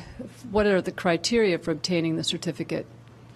Once they check all the boxes and show up at all the right places, there's what's actually the a whole petition process, and ultimately, as you well know, we can't guarantee that a judge will grant the certificate, but what we can guarantee is that everything will be prepared to the best legal ability, and that we have discussed with the judges in the Skokie courthouse how this would go, how this would proceed, how the court call would be scheduled, and what the court would be looking for in terms of granting the certificates as opposed to not granting. And I think we can guarantee that with our support from our attorneys, people who are presenting these certificates of rehabilitation to the court will have the absolute best chance of having them approved that anyone would. The process is basically that a judge will look at all the documentation that supports the petition for the certificate. That it includes essentially close to the same amount of legal documentation and background work that goes into a petition for clemency for a governor's pardon. It's just short of that type of preparation, and that's a lot of preparation in terms of preparing a person's case before the judge. And just to be clear, we're looking at a minimum of 15, but we have no upward limitation. I mean, we're going to try to do as many as we possibly can within the time frame set forth, and if we can do more, we'd be very happy to. So I don't know if that answers your question. I'm supposing that the criteria as to whether a certificate is granted or not is individual based upon the circumstances presented, the case presented. What is rehabilitation, just generally, for the purpose of a circuit court judge? Essentially, what the judges are looking for is that a person has demonstrated through support or by support from community members and sponsors and potential employers, et cetera, that they have overcome whatever legal challenges mar their record. And these are, as you all know, we operate an expungement and sealing help desk. These are people for whom that avenue is closed because their record does not allow them to either seal or expunge past criminal, whatever's on their past criminal record. So for those people, there's no way to clear, let's say, a felony for, I don't know, shoplifting over a certain amount, so it became, something that was a felony as opposed to a misdemeanor. Because they can't clear their record, 25 years later, they still can't get a job because of some perhaps youthful indiscretion when they were 18 or 19. This certificate of rehabilitation, and there are some specific jobs that people would become eligible for, particularly in the healthcare field, help me out. Healthcare. I'm trying to think of a couple of places where there's a real bar because of a felony record. The certificate of rehab says this person has spent 20 years living a life free of any criminal activity. They have members of the community who will stand and sponsor them, essentially. They have all these different elements of stability and kind of good conduct in their lives, and you support that with petitions and affidavits, et cetera. So with all that behind them, the certificate of rehab is essentially asking the judge to say, grant this petition that says this person has redeemed him or herself in the community, and most importantly, an employer then can rely on the certificate of rehabilitation should anything happen, and they be liable for hiring somebody who had a record. They can say, no, I relied on this certificate of rehabilitation, so it provides the employer a little cover to hire somebody who otherwise would not be eligible to be hired. So the end of the story is not necessarily the certificate, rather it's the job. It's the ultimate end of the story is absolutely the employment. Yeah. It's employment and housing. Yeah. So. Thank you, Madam Chair. I actually think this is a good idea, and I'm willing to support it this evening. The first time I heard about the certificate of rehabilitation was when probably a year and a half plus ago, when myself and Alderman Holmes sat in a room full of angry residents to discuss felony franks.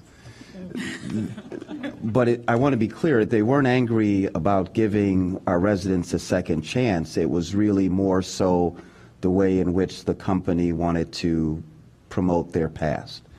And so, the couple of questions that I have, because I sort of see this as liking it to giving the kids their certificate of GED. I mean, it's a clear statement that they've accomplished something. And so I'm in support of that. And I'm also excited by the fact that I think this could really put Evanston on a map if we can get our employers and other local businesses to really embrace this as something that has value and, again, giving our residents a second chance. So my two quick questions are just, how many students do you think you'll actually, when I say, or maybe young adults, do you think that you might have an opportunity to impact is my first question. And then my second question is, are there any other towns out there that you've run across that are looking to do similar programs?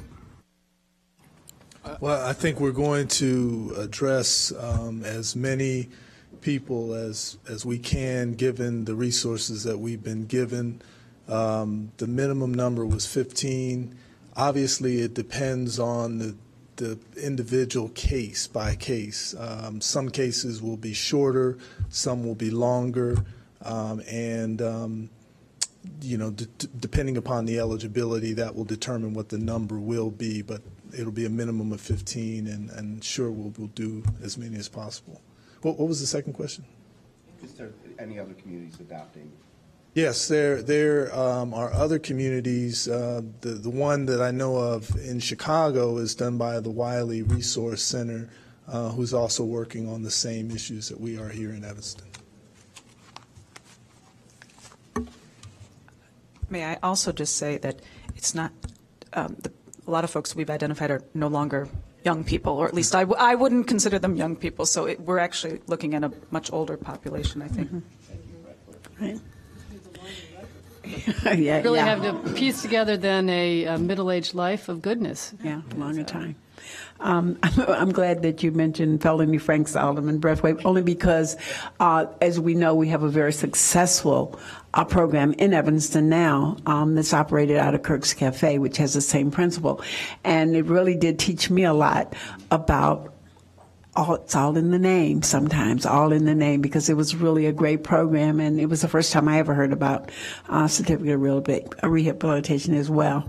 So we learned a lesson from that in terms of the name that you choose to use for a particular product. Okay. Any other comments? We need a motion. We got a motion. It's been moved and second. All in favor? Aye. Any opposed? Thank you. Thank you. Okay. Okay, moving on to H5. We're getting there. We have two speakers under the authorization to authorize the city manager to execute a short-term lease agreement at Noyes Cultural Arts Center. Madam Chair, I'll move approval. Second. Okay, it's been moved and second. Is there anything that we need to address, city manager? No, we actually have, obviously we would be more than willing to entertain questions. We met with the Noyes Tenant Association and the Arts Council. The information is there in your packet. Kind of talks about what was talked about and the efforts that have been put forward. This is our effort to meet the deadlines, obviously, that was set forward by the city manager at the last meeting. First step in terms of clarifying all the leases that needed to be addressed for 2013. Mm-hmm. We will continue to work for 2014 leases, long-term leases, and filling the space, and also relocating city staff. So, okay. We do have two speakers. You all want to speak after the speakers? Yeah. Okay. We have Virginia Nugent and Marcy Weiss.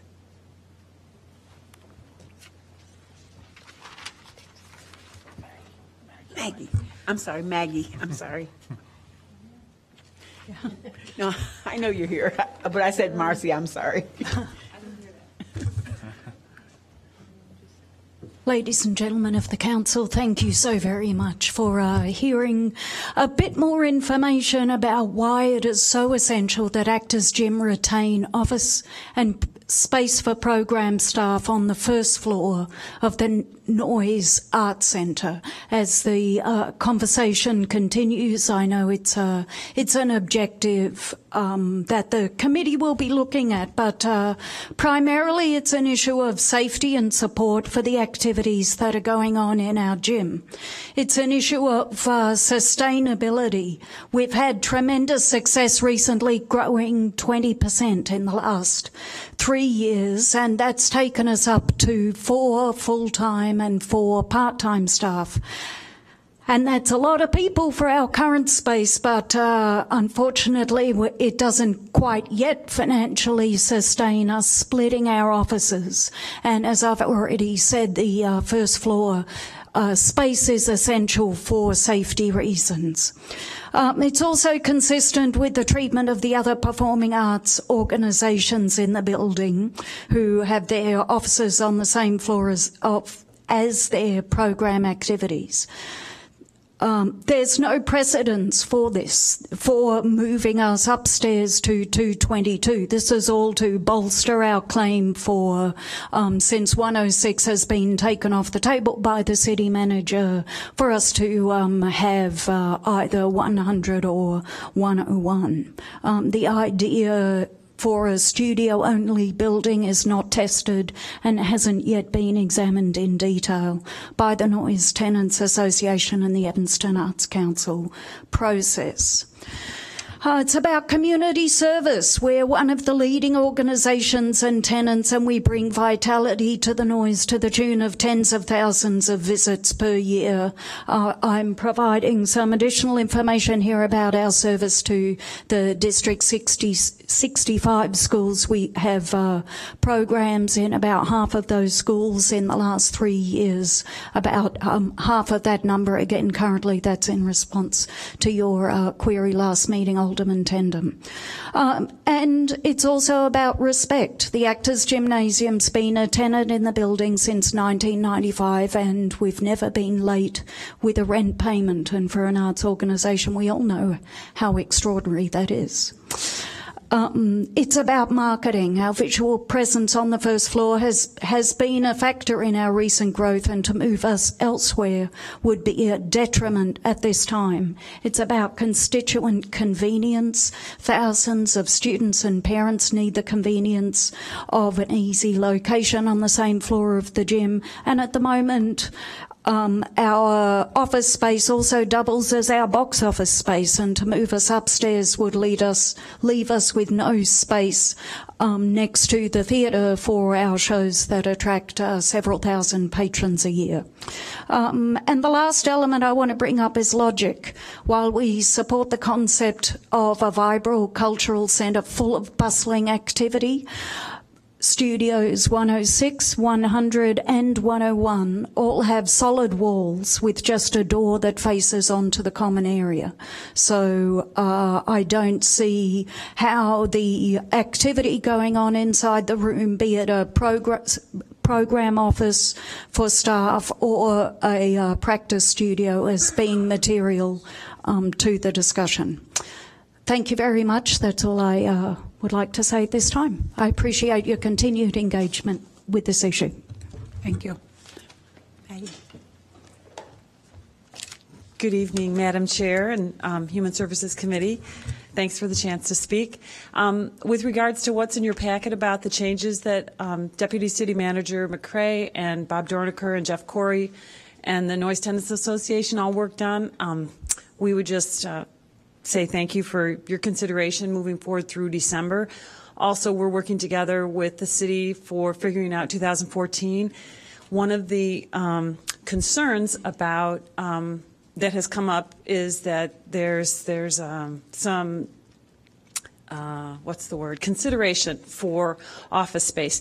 And I just wanted to say that if in fact the Cultural Arts Department is able to relocate and does vacate their space, if all the changes that are proposed in your documents do go through, there will be 900 square feet less of space in the building, and the percentage of space devoted in the entire building will go from 13% to 8%. So that does somehow address that concern about office space volume. And I also wanted to mention something that Deputy City Manager mentioned about having a city presence in the building. It kind of also is related to the amount of office space in the building. If you walk in, all of our offices, all of our organizations that have offices, Piven, Art Encounter, Next Theater, and Actors Gym, they all provide a service for the public whenever there's a need for a face, if there's nobody available at the cultural arts desk. So if we lose the cultural arts desk, it will be imperative to have some kind of presence where people who walk in looking for information, parking permits, or rent payment, that would be fantastic to have even one city individual in the building in a dedicated space where people could do that until the time at which it becomes possible to do all that online.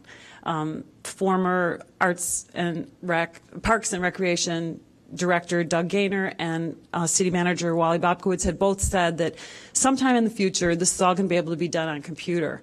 But right now, if somebody walks in the building for an Evanston Arts Center class, this was me many years ago, and they need a permit, you have to go upstairs to the city office, which is what I did at the time, buy a permit, and then go stick it on my car. In that case, I did buy it for the whole length of the class. If that's not available in the building, that means the person has to take class time out to come over to City Hall, and that's a drag. So I would like to try and figure out if there's something we could do in the meantime as an interim measure to keep all the people who come and go from the building happy. Thank you so much for your time. Thank you. Alderman Fisk and Alderman Tindem, both Alderman Fisk and then Alderman Tindem. And Maggie, we can do that to try to make everyone happy. You know, it's been. I think that's a part of the charge that we gave to the staff before, so Right. I'm sure that they will continue to work with them to do whatever. I just wanted to reassure everyone that that's really what we want to do. Alderman Tindem and then Alderman Breathwaite. Thank you, Madam Chair. I think this is going to be an exciting time for Noise Cultural Arts Center, because I think letting the artists themselves sort of determine the future and take guardianship of it is very important. I think these are creative people who think outside the box, and I think they'll make this work to their advantage as well as to the entire city's advantage.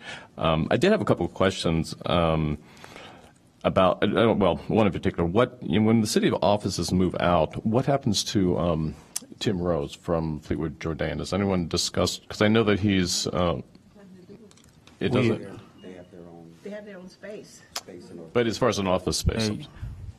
Well, I think we ought to wait until that report comes back to us from the Correct. committee. I was just going to say, Madam Chair, members of the committee, we are currently in discussions about all of that space in terms of the city staff. So obviously that's going to be a big focus for myself and Mr. Corey and Mr. Dorniker and Mr. Bobowitz, and we're in the midst of determining that right now. So we're working through those issues. Alderman Breathwaite. Thank you, Madam Chair. And I guess it's just something that I'd also like to see as part of the report, in whether you share it when you come back or just from staff, to hear how well you've all been managing the process of allocating the space. At our last meeting, doesn't matter. Yeah, I'm curious to know. I know that Actors Gym had some concerns that they expressed at our last meeting. Have you worked through those? Our job is the job at hand was to address everything just for 2013, as Joe said. And so our interim plan is, because the city is still present in the building, would be for actors to take some of their staff up until room 222, which they're willing to rent for the time. And then if the city does get out sometime between January 1st and January 31st, as hoped, then Actors Gym would like to rent 100, which is not the entire space there. All the negotiations have been going great. I would like to especially thank Jeff Corey, who went into high gear and managed to contact the artists who had applied and responded for space in the building. And two of the people who responded will be occupying one of the upstairs studios, two painters, both from Evanston, one who has representation in New York galleries, and really nice work. So we're thrilled about that, and it's been going great. And we had record turnout at our tenants meeting. All you have to do is say that their studio's on the line. Congratulations. Alderman Fisk and then Alderman Tindem. I do think it's important for us to think about the presence in the building, so that when folks walk in, they feel that there is a place for them to go to get information about who's there. Different hours are, sometimes leaves one with the impression, who can I ask? Where is someone home? And that's why it's been helpful to have city presence over there, frankly. So I think we need to, if this is going to work well in the future, it needs to be a very welcoming, very user-friendly kind of place until we get to the point where a computer can be as friendly as a person actually in the hallway. Yes, I don't know. Thank you.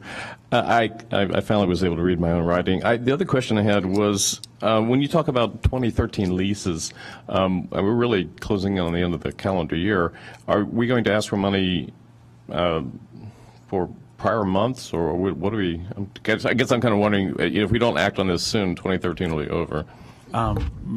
Good question. My understanding is that most of the tenants that have had expired leases have still been paying rent up till this point. So this just establishes it formally through the end of the year, And then in 2014, we begin anew with the new tenancy requirements.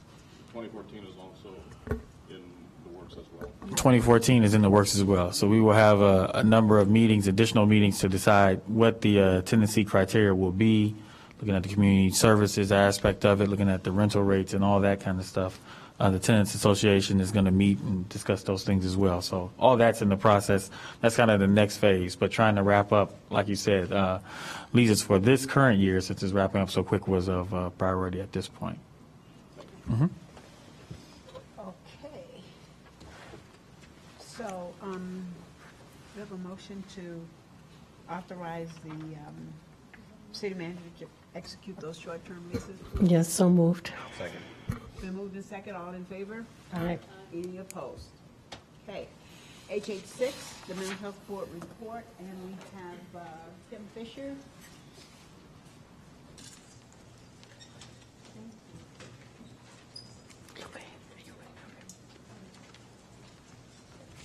Hi, Madam Chairman, council members. I'm here to answer any questions you have about the Mental Health Board funding that you see in your package. There's an additional increase in funding request for the upcoming, thank you, 2014 budget that is due to adding Northwest CASA to our group, which will be providing rape counseling for men and women of this community and surrounding communities, and several agencies that are increasing their services to staff. So, for instance, Connections for the Homeless is adding a healthcare navigator who's going to help their clients navigate the health system through the Erie Family Health Clinic.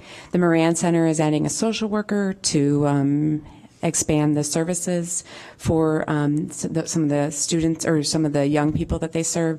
Housing Options is adding some additional medical care and case management for their clients. So there's a lot of different agencies who are requesting additional funds, and in our review of all the applications, we spent, myself and another member of the board spent probably 3 days and almost 10 hours reviewing all the applications and all the ratings for the funding proposals that the board rated, and really went through piece by piece whether or not the agency requested funds for a reason. So a couple agencies did request more funds but didn't say why they wanted more funds. So in that case, those agencies did not receive additional funding. And then we looked at agencies who are meeting their objectives, meeting their goals, and really providing a quality service to Evanston residents. So that's all there in your packet. If you have any questions, I can answer. Or if there aren't, if you ask questions that I can't answer, I can come back at the next meeting or with the report. Alderman Grover. Thank you, Madam Chair. Thank you, Ms. Fisher and Director Thomas Smith. I move approval of the Mental Health Board's recommendations for community service agreements and the purchase services for fiscal year 2014 in the amount of $828,979. Is there a second? Second. With a comment. How many agencies do you propose to fund this year? 23. Numbers 23. I'm sorry, actually, I think there's 21 agencies and 23 programs. That makes sense. Yeah. And just as a reminder to the City Council that when we did our strategic planning session, the one before last, when we identified what some of our programmatic goals were, one of our top priorities was families at risk. And the Mental Health Board funding, which goes to 22 Evanston nonprofit human and social service agencies. When I was on the Mental Health Board, that same funding, it was about the same amount because it hasn't changed much in all those years. Well, it actually has. We've slowly creeped up a couple of years. That's several years ago we got a because cut. It's entirely compatible with the City of Evanston's, the City Council's goals, especially our renewed goals that back in the day, and now it's been a long time, that the services that we funded through the Mental Health Board reached at that time more than 7,800 people every year, and those were discrete individuals. It amounted at that time to about 10% of Evanston's population. So it was a great bang for the buck, and I do know if the Mental Health Board hasn't changed a lot of its application, the process and the procedures, that each one of those applications goes through a pretty rigorous evaluation against criteria that want measurable outcome objectives, measurable outcomes for the objectives, that it's more than just counting the number of people in the door for these programs. It's how are they better once they've been through the program and touched by these services. And there may be, in the end, a better way of actually funding, but right now the Mental Health Board's got the processes in place and with a great deal of integrity, and I think it's important to fund these services. And I'm counting on the township to provide the funding for these services. Thank you. Alderman Fisk and then Tindem. Thank you, Madam Chair. Okay, so looking at our packet, the budget is actually going up from 2013 to the proposed 2014 by about $79,000. And everything is within $5,000 here and there. Actually, even what has gone down? Child Care Center has gone down. They requested less funding. They didn't. Yeah. Good. They're doing more with. Okay, so the big concern here for me then is, where am I? Where do we go to the big one here? I'm sorry, I'm going down the list here. Are you talking about YOU or? No, let me look. We're going for housing options from $32,340 to $60,000. Can you explain that to me? Off the top of my head, I can't remember exactly the numbers that they have, but they're looking to increase the number of services, number of people that they can provide services for, that they can actually help find housing. So they have a very long wait list of people within the community who are living in IMDs, and they're really trying to push getting more members out of IMDs into the neighborhood community. They're also, and they also started to do case management and medical services within the organization, so that their clients didn't have to go outside of housing options, so that they could get all of their service within. But the specific, I don't have the proposal in front of me, so I can't remember off the top of my head specifically the exact number. But it was, thank you, yeah, it was justified. That would be fed. The allocations committee and the board did feel that the proposal, the request was justified. This is an agency that is just phenomenal. It is constantly, every single year, meeting their objectives, serving their clients, creating great work programs for their clients. They are just phenomenal. They are a phenomenal agency, and they it's not just anecdotal, although I'm not providing you with specific hard numbers, and I can do that certainly, but you have my word, they are a phenomenal agency, and they serve a group of individuals who are in most need, and a lot of people who need help, and other kinds of funding isn't necessarily available to. Okay, I'm just concerned about the increase. I understand that the way you feel about that, but I am concerned about that increase. Would you like me to bring that information or send it to the committee or the board? That would be helpful. Okay. And maybe there's a way to actually provide housing options application to the committee. Sure. Alderman Tindem. Thank you. I approve of this money. I think it's it's an excellent way to spend a lot of our money, that we provide for community organizations, because I think for every dollar we put in, the community saves a lot of money. In terms of ambulatory and police services. I mean, it's hard to calculate those savings, but they are there. For every homeless person or potentially homeless person we keep off the street, we save a significant amount of money. So I do believe this is a very good expenditure of our money. I was once a beggar at the State Mental Health Board. My friend Jane Grover was on the board and always threw me a couple softballs. But I know how rigorous they are about vetting and keeping up with these organizations, that they are doing what they say they're going to do. So I think that the organizations that we fund have touched tens of thousands, if not hundreds of thousands, of people's lives in the city, and that's a huge number for the amount of money that we actually put into this. Because I just think it's so worth the money, and if we have to increase it a bit, or like to increase it a bit to help organizations like Connections, I'm supportive of that. Thank you. Great. And I can put together the unduplicated numbers of clients and Evanston residents that we do serve through the Evanston Mental Health Board. That probably will be helpful in your decision making. I do want to say something about the application process. We do have a very serious vetting process, and actually Kurt's Cafe requested to come to us for a grant, and we had board members go out, and they decided not to actually apply for a grant through this year.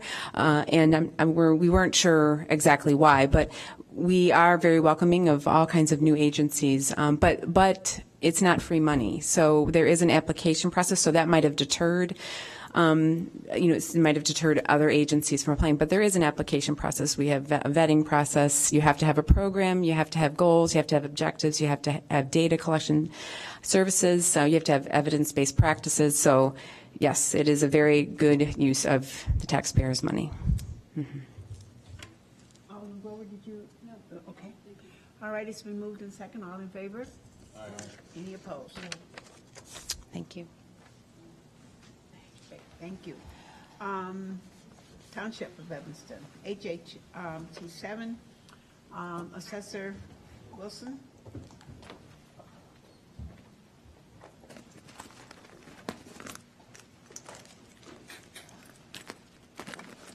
Hi, everybody. Let you rest for a little while. Hi. Good evening, Madam Chairperson and members of the Human Service Committee. I am Bonnie Wilson, Evanston Township Assessor. Taxpayers who live in zip code 60203 and reside in Niles Township can file a 2013 appeal online now at cookcountyassessor.com. Appeals are accepted through today, October the 7th. It's a little late. Never mind. I think it's over with. Now 10 o'clock at night, so forget it. Anyway, I would again like to remind everyone that a 2013 assessment reduction does not guarantee a lower dollar amount of taxes due in the summer of 2014. In September, my office helped 7 taxpayers receive corrections of property tax bills for missed exemptions totaling $7,134. This brings the total dollar amount returned to 107 taxpayers since April 1st, 2013 to $167,478. Corrections can still be made as far back as 2009 taxes that were paid in 2010. If you think you've missed an exemption or never applied for an exemption, please call our office for more information. This especially applies to senior and homeowners exemptions. Attached to this memo that you were just given is the Evanston Township Assessor's budget for the calendar year 2014. So my budget is done for the next year. The Evanston Township Assessor's Office is now located at 2100 Ridge in the Evanston Civic Center, room 1450. Our new phone number is 847-448-8168. We are open Monday through Friday from 8:30 to 5. We are now at a more convenient location next to the city clerk's office. And I'm inviting all of you, if you haven't been to the new office yet, please stop by, and our office is lovely and wonderful, and I hope you come by and say hi to us. I want to thank Valerie Weidman over there. Valerie, like to stand up, from the Evanston Township General Assistance Office, who coordinated the entire move to the Civic Center. She is to be applauded and thanked, because that move she did a magnificent job, and it would not have gone so smoothly if it wasn't for her. Thank you, Valerie.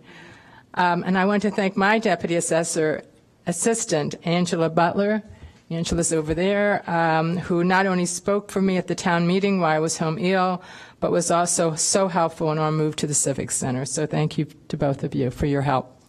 And that's my report for tonight. Thank you. Any questions? I don't have a question, but I don't remember ever receiving a separate assessor's budget. Doesn't this come in just as regular with the township budget? Yeah, it'll come, but I just wanted to give you the budget. I know it hasn't, this is unusual that it's come separately, but I just wanted to say that my budget is done, and and then when the whole budget comes in, you can add that budget to it. If not, I'll take it back, and you can you can all come together. You don't have to approve it tonight. I'm just we can't because it hadn't been noticed. It's not on the agenda, so we can't discuss it. No, I I'm not understood asking that, but I was just asking because it's a difference in the process. No, I know. Okay. I know. I did it for a reason. Oh, okay. Okay. All right. Thank you. No, I didn't expect you to vote on it or anything. I'm just saying here it is. All right. So that'll be passed on. City Manager McRae, you will have that. And this will be passed on. Correct. Be combined with the.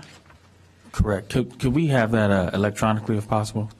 Could someone email that to me, and then we'll share it. Now, if I understand. Together, right? Well, yeah, because Matt was to get the before he left to work with him to get the other budget ready. Do we have that prepared? Is that taken care of? Do we have that prepared? I guess we have to ask the supervisor. Madam Chair, members of the committee, just really quick, my understanding is that both budgets are ready, but they were going to come forward with the city council's, with the city's regular budget as well. So we would have the council discussion of the city budget, and then also a discussion of the township budget. Both will come out at the same time. So you're going to receive the. If you want me to take it back, I will. But this budget was attached. Please find the Evanston Township Assessor's budget. I met with Matt and Val and I together create and develop the Assessor's 2014 budget. So it's, if you don't want me to bring up, you know. No, it's here. That's right. Believe me, that's not the question. I'm just trying to make sure that we're on the same page in terms of what's going to, for the process. Just the township supervisor, the budget was done with Matt, but he wants to do a different budget. So I'll let him explain. Okay.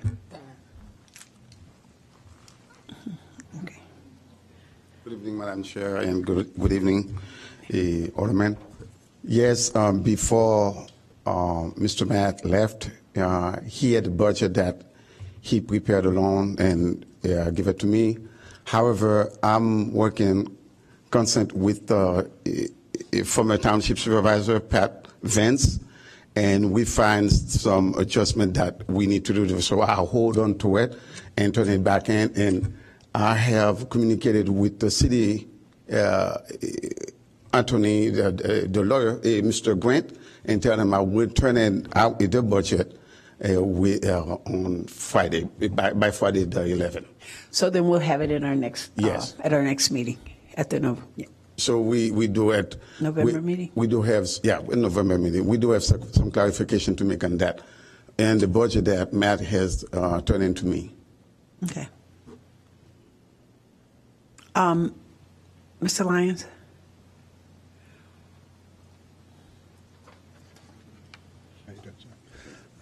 Good evening, Madam Chair, members of the committee. We are almost done with the entire city budget. Otherwise, we wouldn't be able to get it out to you on Friday. So the changes that have been mentioned tonight, they may not be in the proposed budget for mental health board, or in the township always has come separate. So I am in possession of a draft township budget that covers town fund, assessor, GA. It has the entire budget, okay. So I have everything. If there's modifications to that, again, we've been working with them, but the responsibility of distribution of the budget to you all is still with the supervisor and the assessor. So we will be putting together the normal city budget for distribution on Friday. As is the case, it's still a proposed budget. So there's 2 months to turn it from proposed into adopted. So to the extent that there might be differences in the community purchased services / mental health board line item, at some point we have to stop taking changes and put them in during council deliberations. And if you recall, in the last couple of years, we started off with a wide gap in the general fund. This year we're actually proposing a balanced budget. So there won't be the same need for the same, potentially the same need for the same amount of review in the general fund, and the council and town board can take more time dealing with other funds, such as capital and the township. Right. I understand our whole process. I just want to make sure that we're clear about the township, because the township budget still has to come to the Human Services Committee before it goes and be recommended to the council. I believe that's the process. Is that not correct? That is correct. Okay, so we would have to have it at our next November, because we won't be meeting again until November. And the town budget does operate under different rules. Mm-hmm. Theirs can be submitted after the start of a fiscal year, whereas the cities cannot. So we would like to keep them on the same calendar if at all possible. That is still the goal, that Right. by the end of we November voted for. we would Yes. have something for Okay. you to be adopted for both purposes.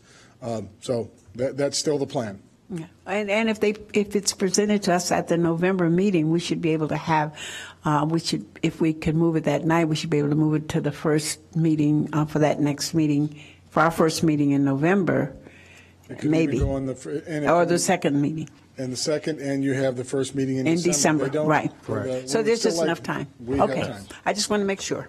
Okay, great. You might want to just stay, Mr. Supervisor Gasworth, because next is HT8, which is the township monthly bills. Are there questions?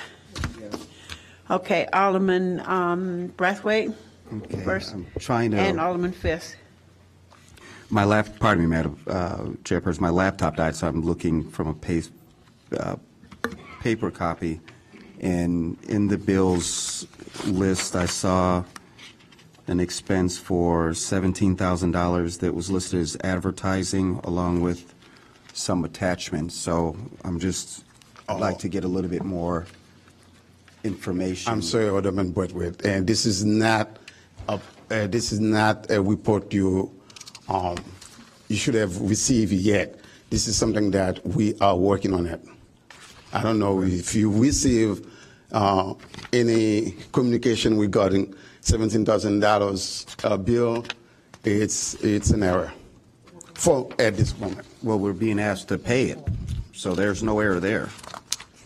Well, if I understand that you are voting on the bill, and I'm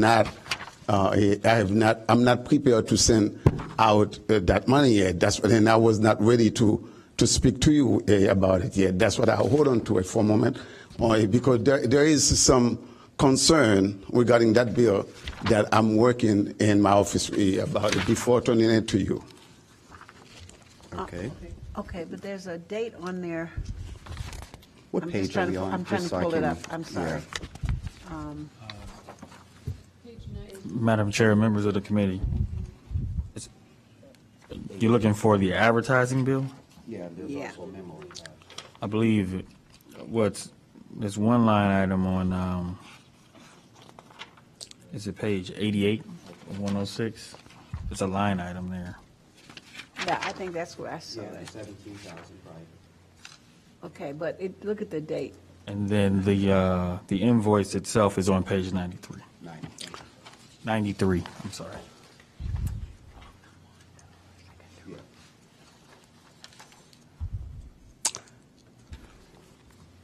So somebody placed the ad.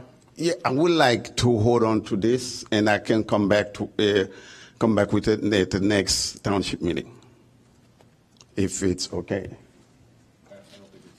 I was going Yeah, to. you can. But Yeah. is this not past? I'm just looking at. I'm sorry. I'm not real good with the computer, so I'm having a hard time pulling up what I was looking for. I was looking at a date. I saw a date on it. I thought. I see the bill, it's due September 15th. Yeah. Yeah, so it's already past due, $17,640, right? It was invoiced. Madam Chair, yeah, I'm sorry. Madam Chair, yes, there is a pending bill for $17,840. However, I am working on clarifying that bill because there was something that is not clear about it. And that's what I said. I think, for you to get the bill now is it's a misunderstanding because my plan is to bring that bill after we communicate with this vendor, we get a clear clarification, then I can send the bill to you, to the board. Okay. And just to clarify what I was looking for, thank you, Melissa, for finding it for me. It says the billing period was 8/1 to 8/31, and that's why I'm saying it was way past due. Mm-hmm. So that was what I'm referring to. If we had a bill that's past due, then interest and everything else begins to accumulate, I believe. So that was what my concern was. Again, I wouldn't mind to discuss about it in executive session as of now until we can bring it to the meeting, please. Okay. Executive session. That's not one of the. It's typically just litigation, staff, employee issues. City Manager and I Lyons. still have a few questions as well, Madam Chair.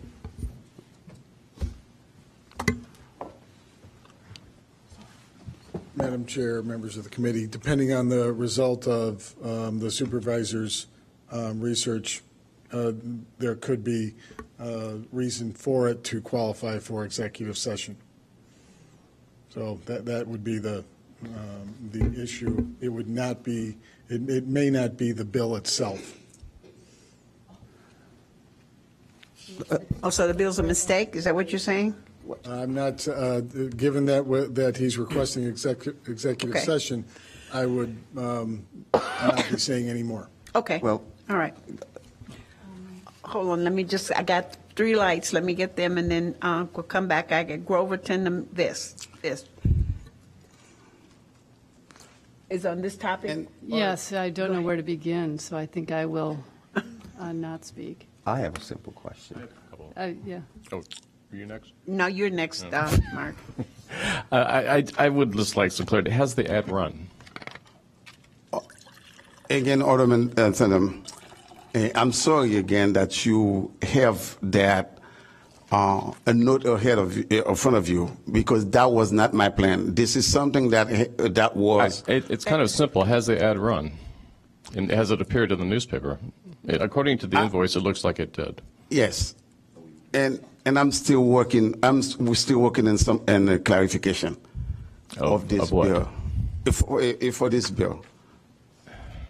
This is a bill that was placed on Sun Times media, and one of my staff thought that I gave authorization, which I did not, and I'm working with Sun Times to clarify that. And this was not supposed to be brought before the board yet.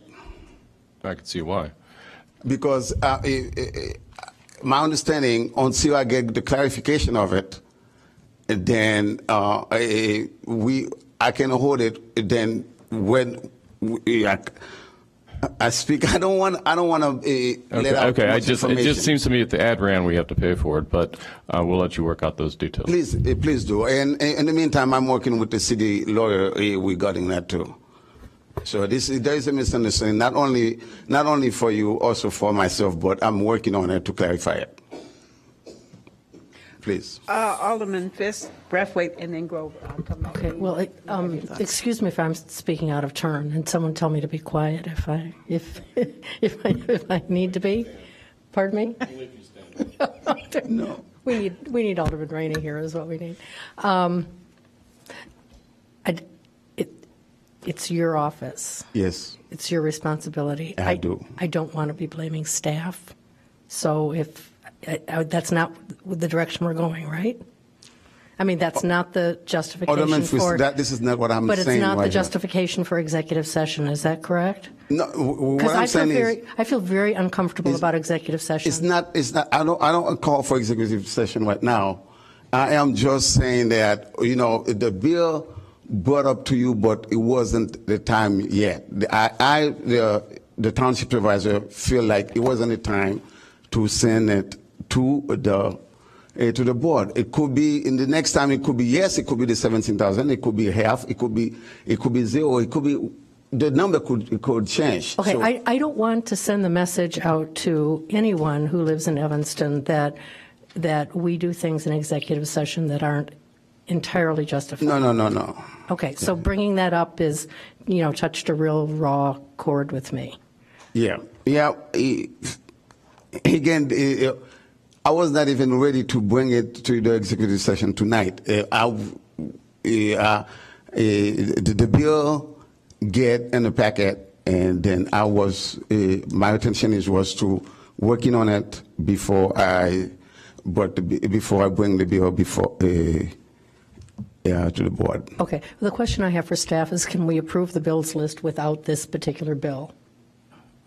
Madam Chair, members of the committee, in talking to staff and Mr. Ford, you can certainly jump in at any point in time if you like.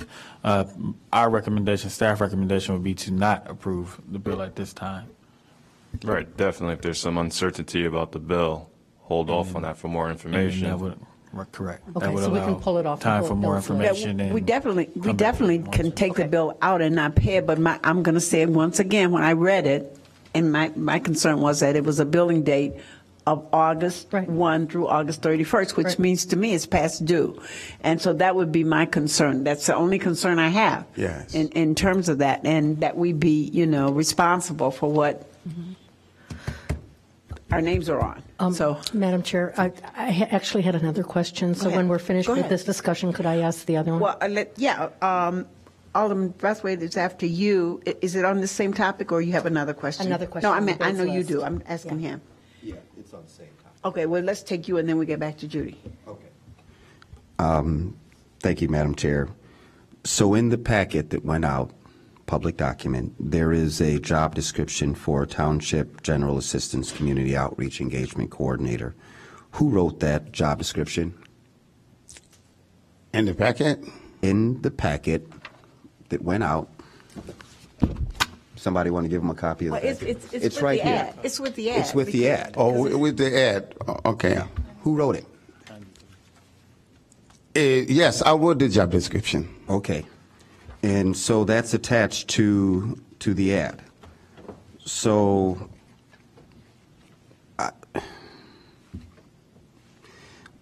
I'm stuck here because you wrote the ad, or you wrote the job description, and I'm not sure if that's been approved in our budget process. And then there's a bill that's attached to that for Sun Times Media, and you're now telling us that it was approved without your knowledge. No.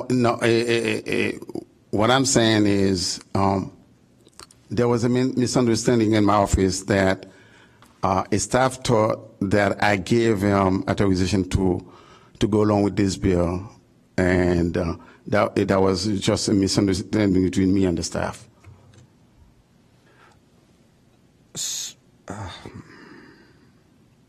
Well, look, let's clear it up this way. We know that this was not approved in the budget because at that time we didn't have a budget, because we did not have a budget at that time. We had not approved the township budget.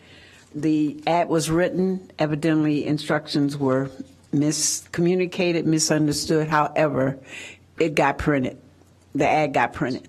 And there's a bill for $17,000. You are in negotiation with the Sun Times? Yes. About the bill? Yes, ma'am. And hopefully Yes, we'll Madam have Chair. some information for us at the next meeting? Exactly, please. Thank you. Yes. Okay, can we do that? Because we're not going to get any farther with it. I mean, we're if the ad ran and we've been billed for it as a township, then it's going to have to be paid, and then we'll have to deal with whatever consequences there are after that. I mean, but we'd let him go through the process to find out, what it is that he's negotiating with the Sun Times. And has this been referred to legal? He said he's talking to Grant. But has it been? I would have to confirm that with the township attorney, board attorney. So can we officially refer it to legal then, just in the event that there's no formal communication? from Well, this committee. Mr. Ford is here tonight, so it's referred Well, I mean, now. we represent the town board, so if you authorize us to look into it, we will get information for you, so. Absolutely. Yeah, and part of what I'd like you also bring back, Mr. Ford, is so we have a policy that anything above $20,000 has to come to council for approval on the bills list before it's paid. I'm curious to know if there's any internal process as well with the township. So how does a bill for $17,000 get racked up without the township supervisor's approval? So I'm just curious to know if there's anything in place, a check and balance, that would help us to understand how we got into this mess. Thank you, sir. And the bill hasn't paid yet. But whether it's paid or not, just so you understand, whether it's paid or not isn't important. Yes. The important piece is that we will be responsible for it. Exactly. And that's what we want to make sure that that's clear. Okay, Alderman Fish, you had another question for him. Yes, I have another question, not as controversial. On page 93, could you please explain the payment to Patricia Vance for consulting fees in September? What was that for? Page 83 of 106. It's for $550.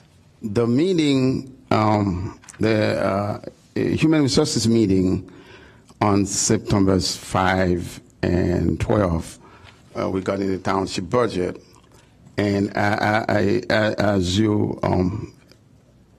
I can, let me recall you, remind you about, there was some misunderstanding in my part, and I felt the need to seek advice from the former township supervisor to see again how can I better run and execute not only the office but the budget.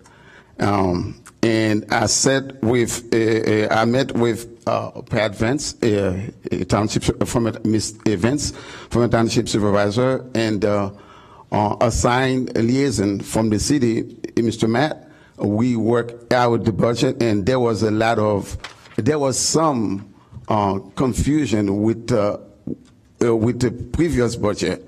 So the budget came to a clear understanding after we met with Ms. Vance, and I think it's necessary that I work with Ms. Vance so I can bring, not only that, she helped really well with that past budget, with the upcoming budget.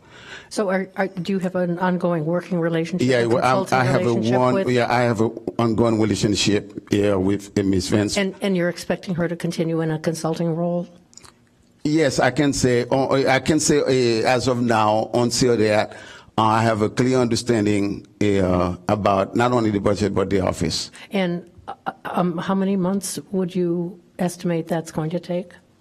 I mean, well, it's a very good question. I was thinking at least throughout this month in December.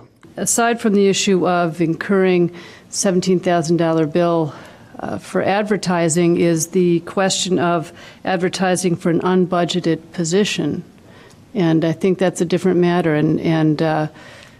So while we have concerns about a $17,000 bill with lots of questions around it, I also have questions about advertising for a position that was not part of a budget that we approved. At least one position, I think, but we don't know, actually. Alderman Brathwaite? And I guess my follow-up questions regarding the paying of what is called a consulting fee. Is there a contract in place currently? Pretty much it's a verbal understanding between me, the current township supervisor, and the former township supervisor. And we have exchange emails and phone calls. And after the last meeting, the first thing I did after working out here is was call Ms. Vance and see. Yes, I said, Ms. Vince, can you please come and help me with that? Because, yeah, she's been in that position for 12 years. She has a good understanding about the office. So then there's no written contract, so she'll just bill you and invoice like it is here? So there's no contract? Yeah, well, since I see the bill is below at least $1,000, below $1,000, and if you need me to draft a contract, a consulting contract with me, Vince, I'll be more than happy to do it. As a matter of fact, yes, I will try to do it next meeting, and you'll see it. Then, well, just mainly for your own, maybe your own. I hate to use the word protection, but I mean, just to have a backup in terms of that, and to outline what the agreement is and what you're paying for. Right. Yeah. Might be helpful. Yeah. Thank you. Yes. And I would actually, I would ask for that to outline. I guess what I want to share with you is we have some very basic functions. We all do. And we all represent the people. We help to pass legislation, and we allocate resources. And my concern, when we look at the $17,000 advertising bill, and my concern with paying out a consulting fee when we also have staff time that's been allocated to assist with that process. And on one side, you have the assessor's office that's ready to go with a budget. And then on the other side, we just heard from your staff member that they also have a budget. And now what I hear from you is that there's another budget out there that's floating around that's waiting to come in. So I'm just trying to... Let me make something clear. Ms. Vince is not coming on board to challenge what my staff is being doing or how it has been done. Ms. Vince, I call Ms. Vince to come on board to, I think every leader feel like when you get a challenge, you find somebody who was in that position before and say, this is what's going on. Can you come help me with this? By the same token, and I'm sorry Matt is not here to back me up in that. Ms. Vince finds a lot of error in that budget and miscalculation in terms of revenue, how to spend. And in this current budget, 2014, she still finds some. We look at it. She still finds something that we need to be clear about. Otherwise, down the road, we're gonna have a problem. And that's what I'm seeking help. Assistance from Ms. Vince. It's not to undermine or challenge anything that my current staff is doing or has been doing. Is for a continuation of the way she used to run the office.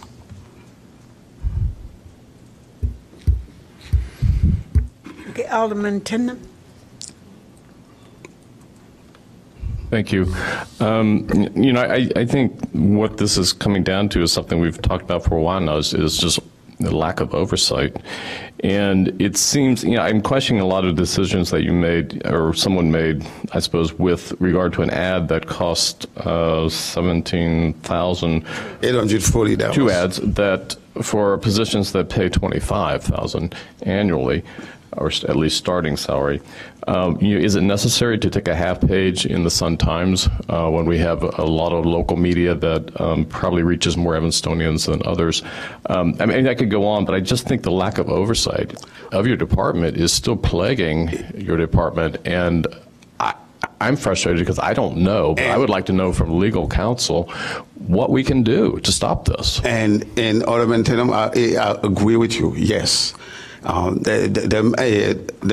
It may be a lack of oversight, but I am determined to step up and correct whatever mistake or future mistake that will be made like this. And again, for this bill, can you please give me a minute, give me some time, the next meeting I will come up with a clarification for you. And I apologize, and yes, there is a lack of oversight, but I am doing my best to step up, sir. You would not find this again, please. Okay, Alderman Fisk? No? Anything else? I just would like to say, Supervisor Gasper, is that we really do read the bills. I don't think people think we do, but we really do read the bills. And so when things pop up, you look at them and see. And I don't mean just for you, it's also the city bills as well, because we often find little bitty things there. And it's the matter of just getting into the habit of looking at everything. Anything that looks out of the ordinary, will pop up on, on one of our radar screens. And so we just wanted to, to be real careful of that. And I always look at due dates because I want the city to be timely with the people's money. So if you can have all that ready for us at the next meeting, and we'll get back from legal in terms of where we are with that. Yeah, I did not wish you didn't see that bill. It just happened to slip up, and you were. I was not one way or the other. it. So better now than next later. time I will be. Next time I will be ready for it, and hopefully I come with something that you satisfy. Okay. We're going to. What we're going to do is we're going to ask for a motion to approve the bills with the exception of the Sun-Times bill. I think that's the only one that we'd want to hold. Is that all right? Yes. Okay. So could we get a motion to that effect? Also move and Alderman Braithwaite pre-seconded my motion. Okay, it's been moved in second that we will pay all of the township's bills with the exception of the Sun-Times bill. Okay, all in favor? Aye. Any opposed? Okay, one no. I have one light, Alderman Braithwaite. I'll pass. Okay, thank you, Mr. Gaspar. Thank you, Madam Chair. Thank you. Any communication?